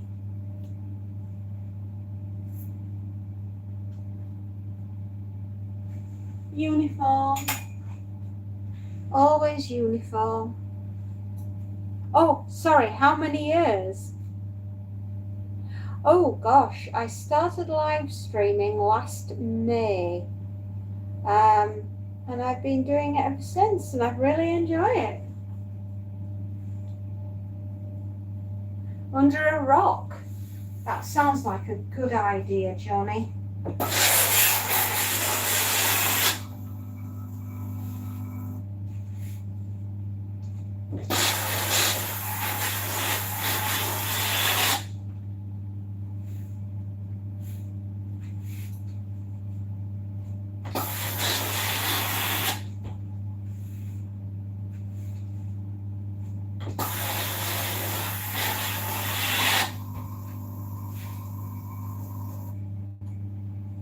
Standard Logan, hello again, my darling.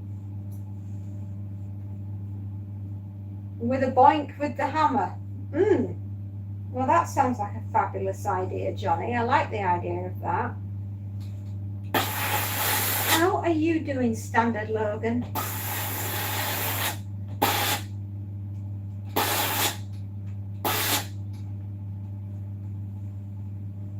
Have you ever heard of someone say Joe Blow down the road? It's like a saying. Oh, is it? Oh, you're fine, Standard Logan. That's wonderful. Well, what are you up to today then, Standard? What is the adventure that you're on today? Have you been to the supermarket? Did you go on a side quest to get a loaf of bread? Or anything? Oh, good.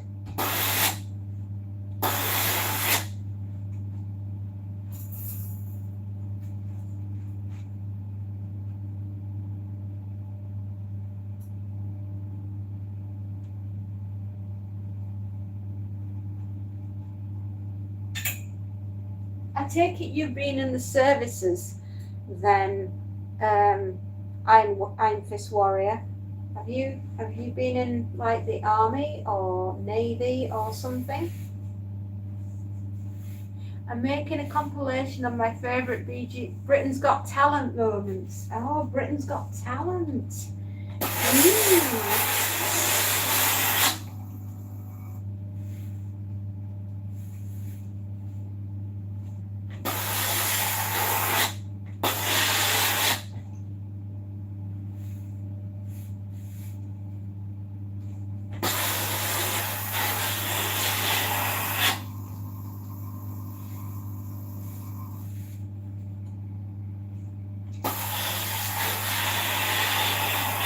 Or were you in the Air Force, Iron Fist Warrior? Were you in the forces, or are you in the police force, or something like that?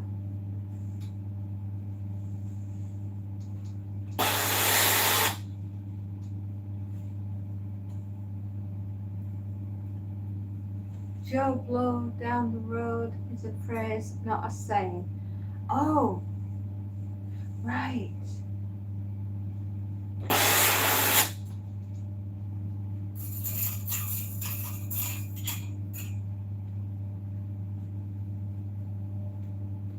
Simon Cowell is just well funny and has inspired me to make a talent show where you live.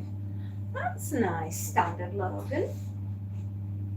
Well, I think if you've got a talent, then you should definitely showcase it, my lovely. Absolutely. Why not? Oop, dear gosh. There the trousers go.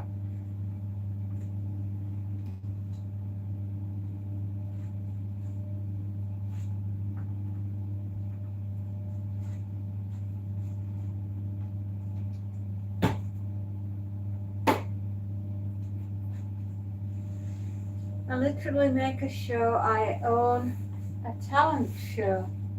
Oh. Wow. The more you know, the more you get to know about a person.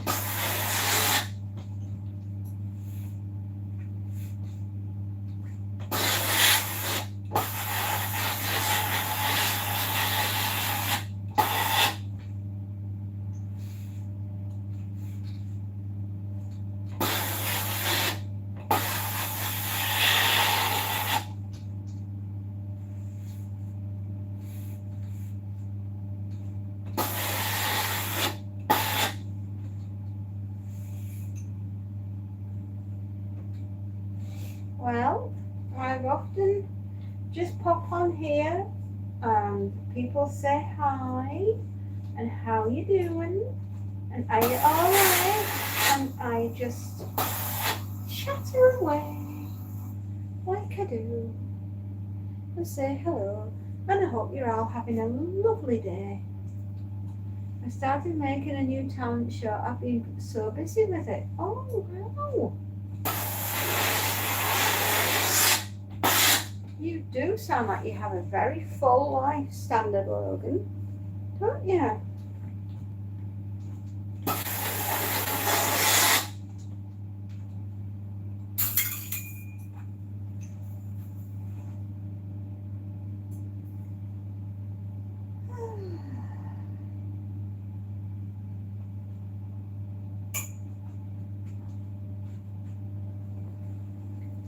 I really want to be a talent manager. And why not? Go for it. You know what? If everybody in this world did more of what they love all the time, they'd be a lot happier and the world would probably be a better place.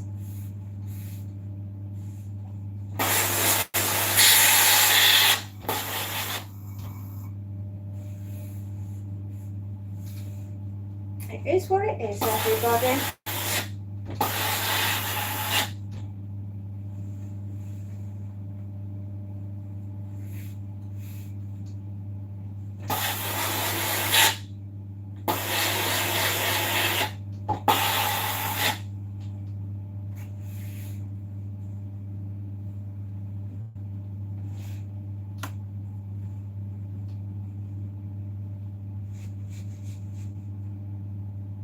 Oh gosh.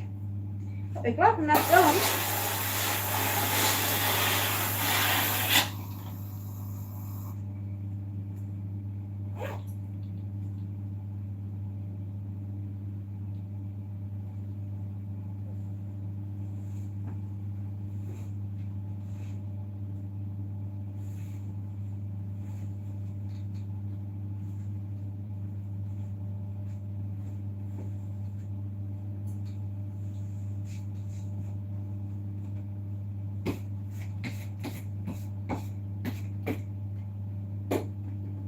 Clean and tidy is what we must do.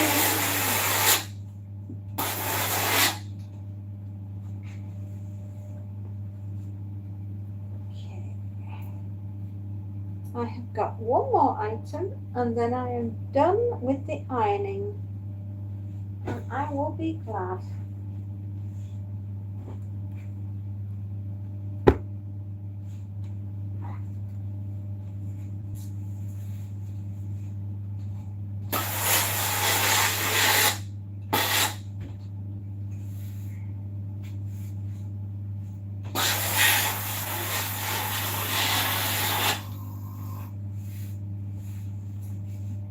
I think we're almost out of water, so we better be quick.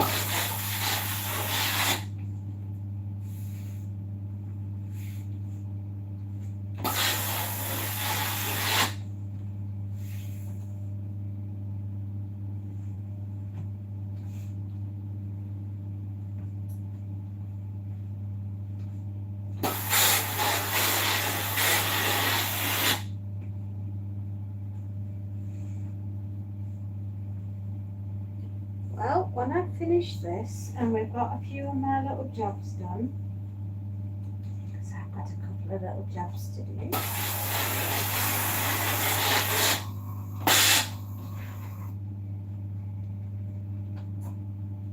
There. We did it. We had enough water and we've done it. There. All done. All done that's getting done.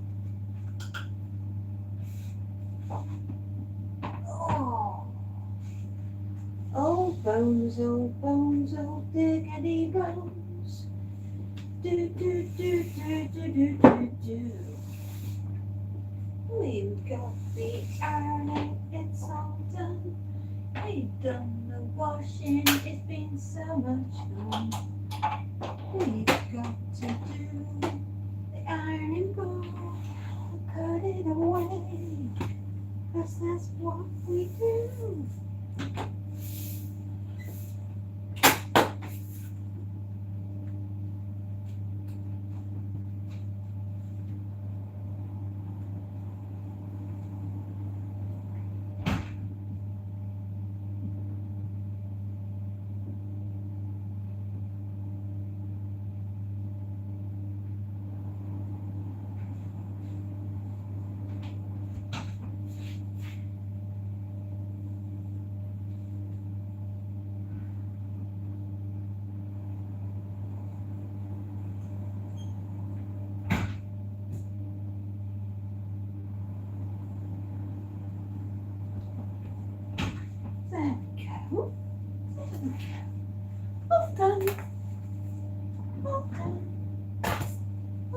Dinner's getting done.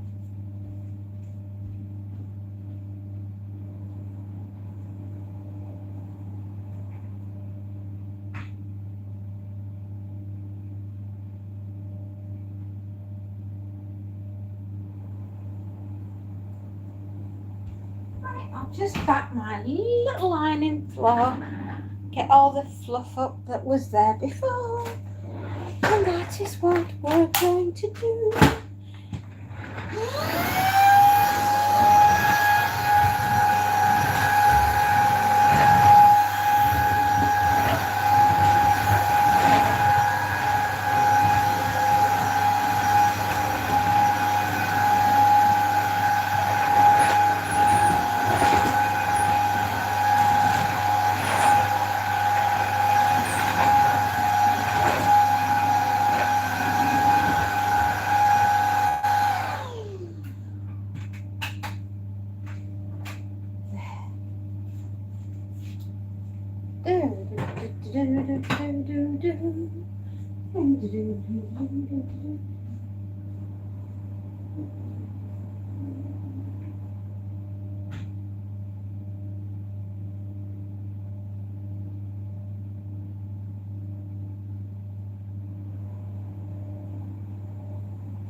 There we go, my darlings. Ooh. Right, my lovelies. Oh, sit down and rest my weary bones. That's what I've got today, weary bones. Oh, and I don't like having weary bones. No, who wants weary bones? I don't. Right. We are going to have a Ray Bradbury.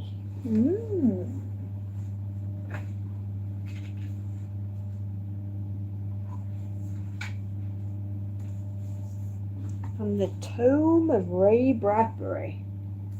The size of that book. I love this book. It's got so many wonderful stories in it.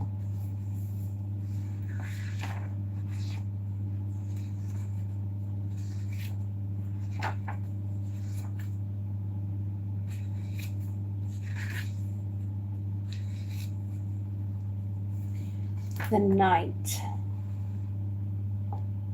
You are a child in a small town.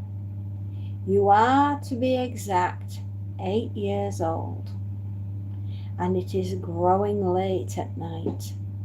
Late for you, accustomed to your bedding at 9 or 9:30.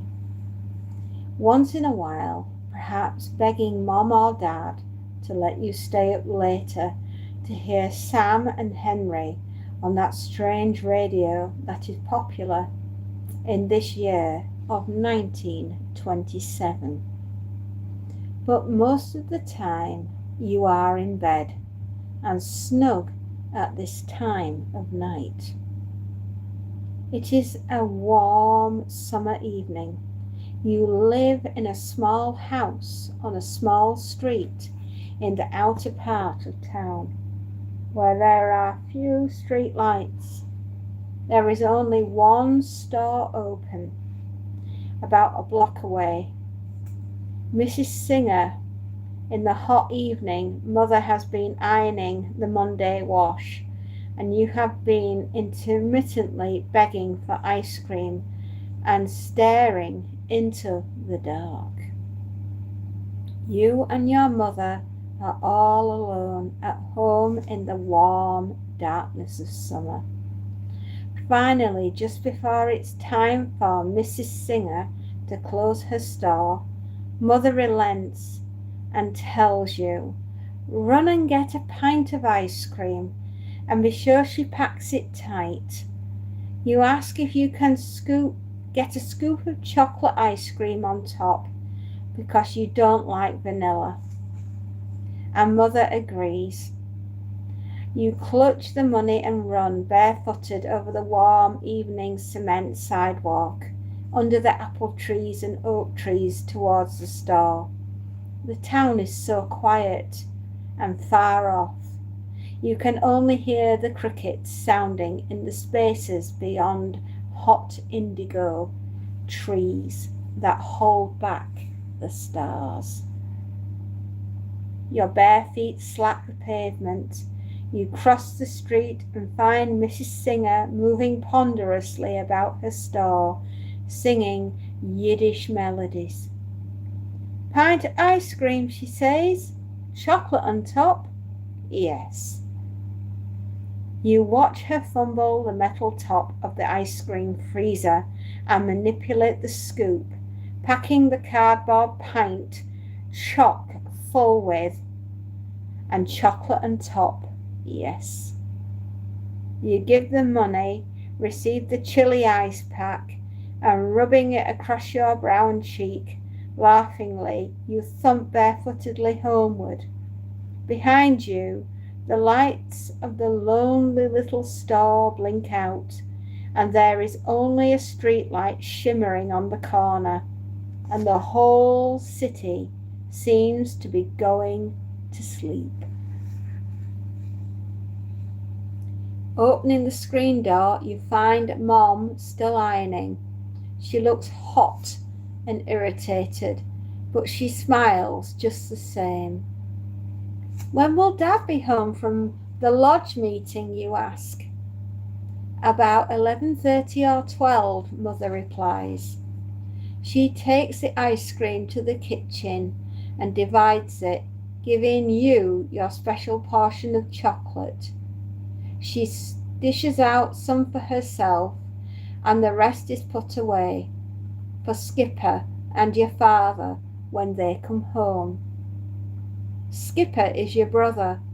He's your older brother. He's 12 and healthy, red-faced, hawk-nosed, tawny-haired, broad-shouldered for his years, and always running. He is allowed to stay up later than you, not much later, but enough to make him feel it's worthwhile, having been born first. He is over on the other side of town this evening to a game of kick the can and will be home soon. He and the kids have been yelling and kicking and running for hours, having fun. Soon he will come clomping in, smelling of sweat and green grass on his knees where he fell, and smelling very much in all ways like Skipper, which is natural. You sit enjoying the ice cream. You are at the core of the deep, quiet summer night. Your mother and yourself and the night all around this small house on this small street. You lick each spoon of ice cream thoroughly before digging in for another, and Mom puts her ironing board away and the hot iron in its case, and she sits in the armchair by the radio, eating her dessert, and saying, "My lands, it was hot day today. It's still hot. Earth soaks up all the heat and lets it out at night. I'll be soggy sleeping." You both sit there listening to the summer silence. The dark is pressed down by every window and door. There is no sound because the radio needs a new battery, and you have played all the Knickerbocker Quartet records and Al Johnson, and 2 Black Crowes records to exhaustion. So you just sit on the hardwood floor by the door and look out into the dark, dark, dark, pressing your nose against the screen until the flesh of its tip is moulded into small, dark squares. "I wonder where your brother is," Mother says after a while. A spoon scrapes on the dish. "He should be home by now. It's almost 9:30. "He'll be here," you say, knowing very well that he will be. You follow Mom out to wash the dishes. Each sound Each rattle of spoon or dish is amplified in the baked evening. Silently you go to the living room, remove the couch cushions, and together yank it open and extend it down into the double bed that it secretly is. Mother makes the bed, punching pillows neatly to flump them up for your head. Then as you are unbuttoning your shirt, she says, "Wait a while, Dove." "Why?" "Because I say so." "You look funny, Mom." Mom sits down a moment, then stands up and goes to the door and calls. You listen to her calling and calling, "Skipper, Skipper, Skipper," over and over. Her calling goes out into the summer warm dark and never comes back. The echoes pay no attention. "Skipper, Skipper, Skipper." And as you sit on the floor, a coldness that's not ice cream and not winter and not part of summer heat goes through you. You notice Mom's eyes sliding, blinking, the way she stands undecided and is nervous. All of these things. She opens the screen door, stepping out into the night. She walks down the steps and down the front sidewalk, under the lilac bush. You listen to her moving feet. She calls again. Silence. She calls twice more. You sit in a room. Any moment now, Skipper will reply from down along the narrow street. "All right, Mom. All right, Mom. Hey, Mother. Hey, it's all right, Mom." But he doesn't answer. And for 2 minutes you sit looking at the made-up bed, the silent radio, and at the chandelier with its crystal bobbins gleaming quietly, at the rug with the scarlet and purple circles on it. You stub your toe on the bed purposefully to see if it will hurt, and it does. Whining, the screen door opens and Mother says, "Come on, Shorts. We'll take a walk." "Where to?" "Just down the block. Come on. Better put your shoes on, though. You'll catch cold." "No, I won't. I'll be all right." You take her hand, and together you walk down St. James's Street. You smell roses in blossom, fallen apples lying crushed and odorous in the deep grass. Underfoot, the concrete is still warm, and the crickets are sounding louder against the darkening dark. You reach a corner and turn and walk towards the ravine. Off somewhere a car goes by, flashing its lights in the distance. There is such a complete lack of life, light and activity, here and there, back off from where you were walking, towards the ravine. You see faint squares of light where people are still up, but most of the houses, darkening, are sleeping already. There are a few lightless places where the occupants of the dwellings sit, talking low, dark talk, on their front porches. You hear a porch swing squeak as you walk near. "I wish your father was home," says Mother. Her large hand tightens around your small one. "Just wait, I'll get that boy. I'll spank him within an inch of his life." A razor strop hangs in the kitchen for this. You think of it, remembered when Dad has doubled and flourished it with muscled control over your frantic limbs. You doubt Mother will carry out her promise.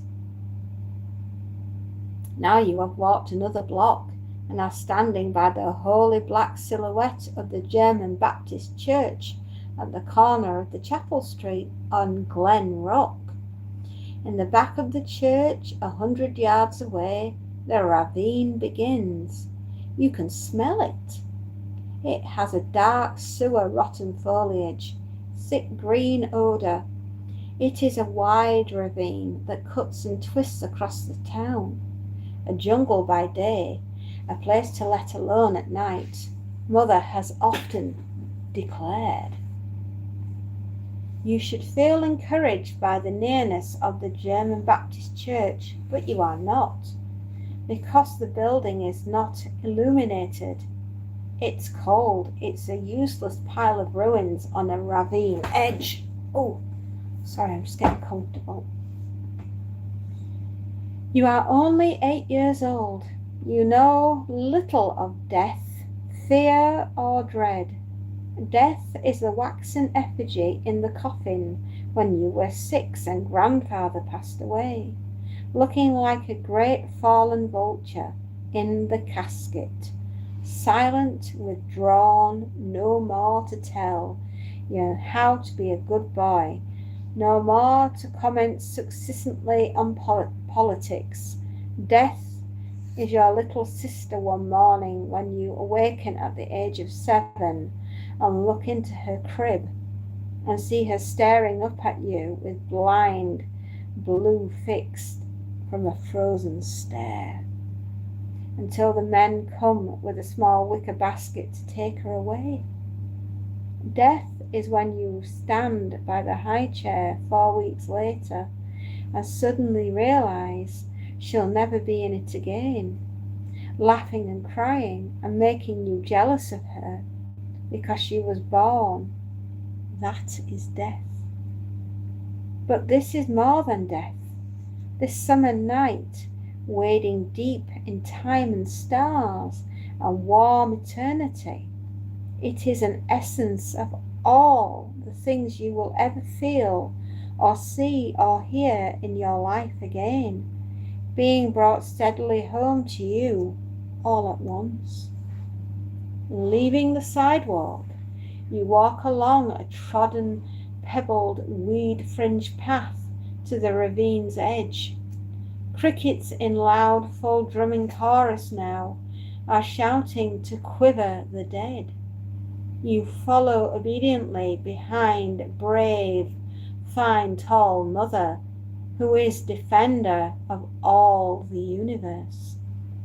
You feel braveness because she goes before, and you hang back a trifle for a moment and then hurry on too. Together then you approach, reach, and pause at the very edge of civilization, the ravine. Here and now, down there in the pit of jungle blackness, is suddenly all the evil you will ever know. Evil you will never understand. All of the nameless things are there. Later, when you have grown, you will have given names to label them with meaningless syllables to describe the waiting nothingness. Down there, in the huddled shadow, among thick trees and trailed vines, lives the odour of decay. Here, at this spot, civilization ceases, reason's end, and the universal evil takes over. You realize you are alone. You and your mother. Her hand trembles. Her hand trembles. Your belief in your private world is shattered. You feel Mother tremble. Why? Is she too doubtful?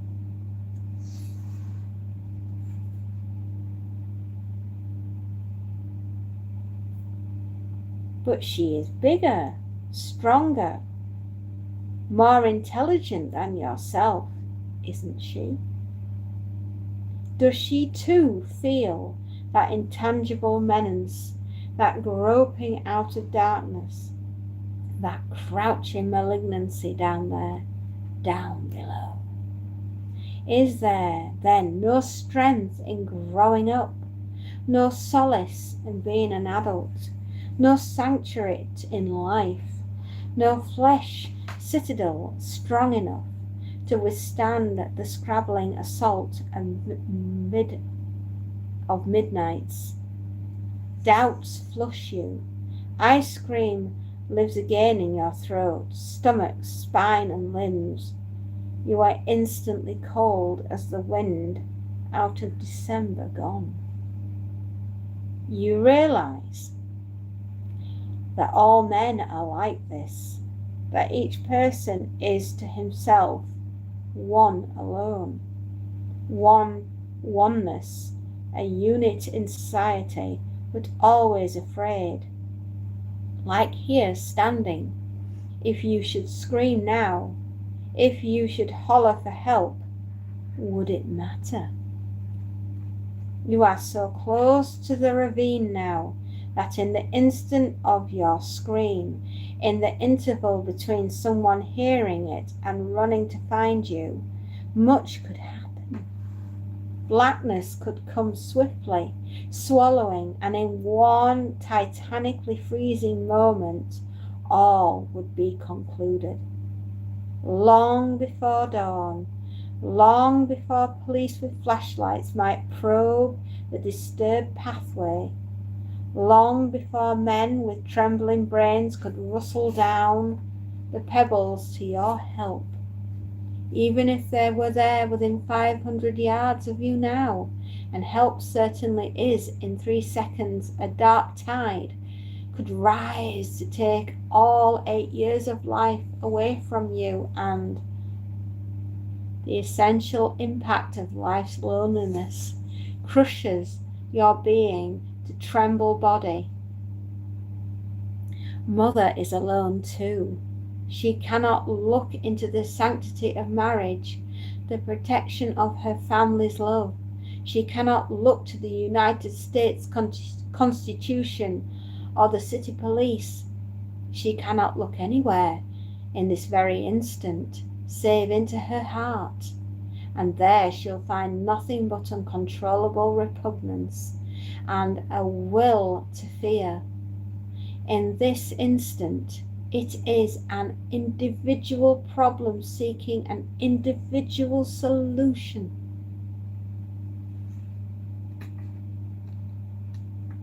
You must accept being alone and work on from there. You swallow hard, cling to her. Oh Lord, don't let her die, please, you think. Don't do anything to us. Father will be coming home from lodge meeting in an hour, and if the house is empty. Mother advances down the path into a primeval jungle. Your voice trembles. Mom, Skip's all right. Skip's all right. He's all right. Skip's all right. Mother's voice is strained high. He always comes through here. I tell him not to, but those darn kids, they come through here anyway. Some night he'll come through and never come out again. Never come out again? That could mean anything. Tramps, criminals, darkness, ancients, most of all, death. Alone in the universe. There are 1,000,000 small towns like this all over the world, each as dark, as lonely, each as removed, as full of shuddering and wonder. The reedy playing of a minor key violins is the small town's music, with no lights but many shadows. Oh, the vast, swelling loneliness of them, the secret damp ravines of them. Life is a horror lived in them at night, when all sides, sanity, marriage, children, happiness, are threatened by an ogre called death. Mother raises her voice into the dark. Skip, Skipper, she calls. Skip, Skipper. Suddenly, both of you realize there is something wrong, something very wrong. You listen intently and realize what it is. The crickets have stopped chirping. Silence is complete. Never in your life a silence like this one. One so utterly complete. Why should the crickets cease? Why? What reason? They have never stopped before. Not ever. Unless something is going to happen. It is as if the whole ravine is tensing, bunching together its black fibres, drawing in power from all about sleeping countryside for miles and miles, from dew-sodden forests and dells and rolling hills where dogs tilt their head to the moon. From all around, the great silence is sucked into one centre, and you at the core of it. In 10 seconds now, something will happen. Something will happen. The crickets keep their truce. The stars are low. You can almost brush the tinsel. There are swarms of them, hot and sharp. Growing the silence. Growing the tenseness. Oh, it's so dark, so far away from everything. Oh God! And then, way off, across the ravine. Okay, Mom. Coming, Mother. And again, hi, Mom. Coming, Mom. And then the quick scuttering of tennis shoes padding down through the pit of the ravine as 3 kids come dashing, giggling. Your brother, Skipper, Chuck Redman and Augie Barts running and giggling. The stars suck up like a stung antennae of the 10 million sails. The crickets sing. The darkness pulls back, startled, shocked, angry, pulls back, losing its appetite at being so rudely interrupted as it prepared to feed.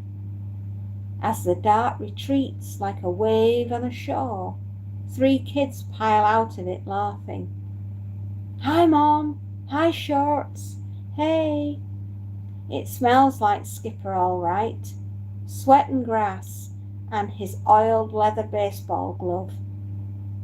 Young man, you're going to get a licking, declares Mother. She puts away her fear instantly. You know she will never tell anybody of it, ever. It will be in her heart, though, for all time, as it is in your heart for all time. You walk home to bed in the late summer night. You are glad Skipper is alive. Very glad. For a moment there you thought, far off, in the dim moonlit country, over the viaduct and down a valley, a train goes rushing along, and it whistles like the lost metal thing, nameless and running. You go to bed, shivering, beside your brother, listening to the train whistle and thinking of a cousin who lived way out in the country where that train is now. A cousin who died of pneumonia late at night, years and years ago. You smell the sweat of Skip beside you. It is magic. You stop trembling. You hear footsteps outside the house on the sidewalk as Mother is turning out the lights. A man clears his throat. In a way you recognize. Mom says, "That's your father." It is. Isn't that a beautiful story? 1929, Ray Bradbury. And that was called The Night. from 1929. Oh my goodness, I love me a Ray Bradbury story. Now, my darlings, I've been chattering away to you for 4.5 hours and I'm starting to feel a little tired. So I do hope that you've had the most wonderful, wonderful day with me. But I am feeling very tired now. So I think it would be nice at 3:45 on a Saturday if I said goodbye.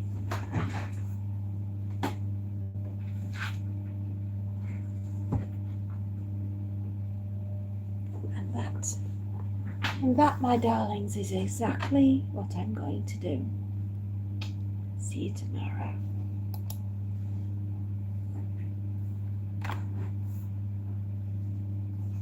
Just put the books away.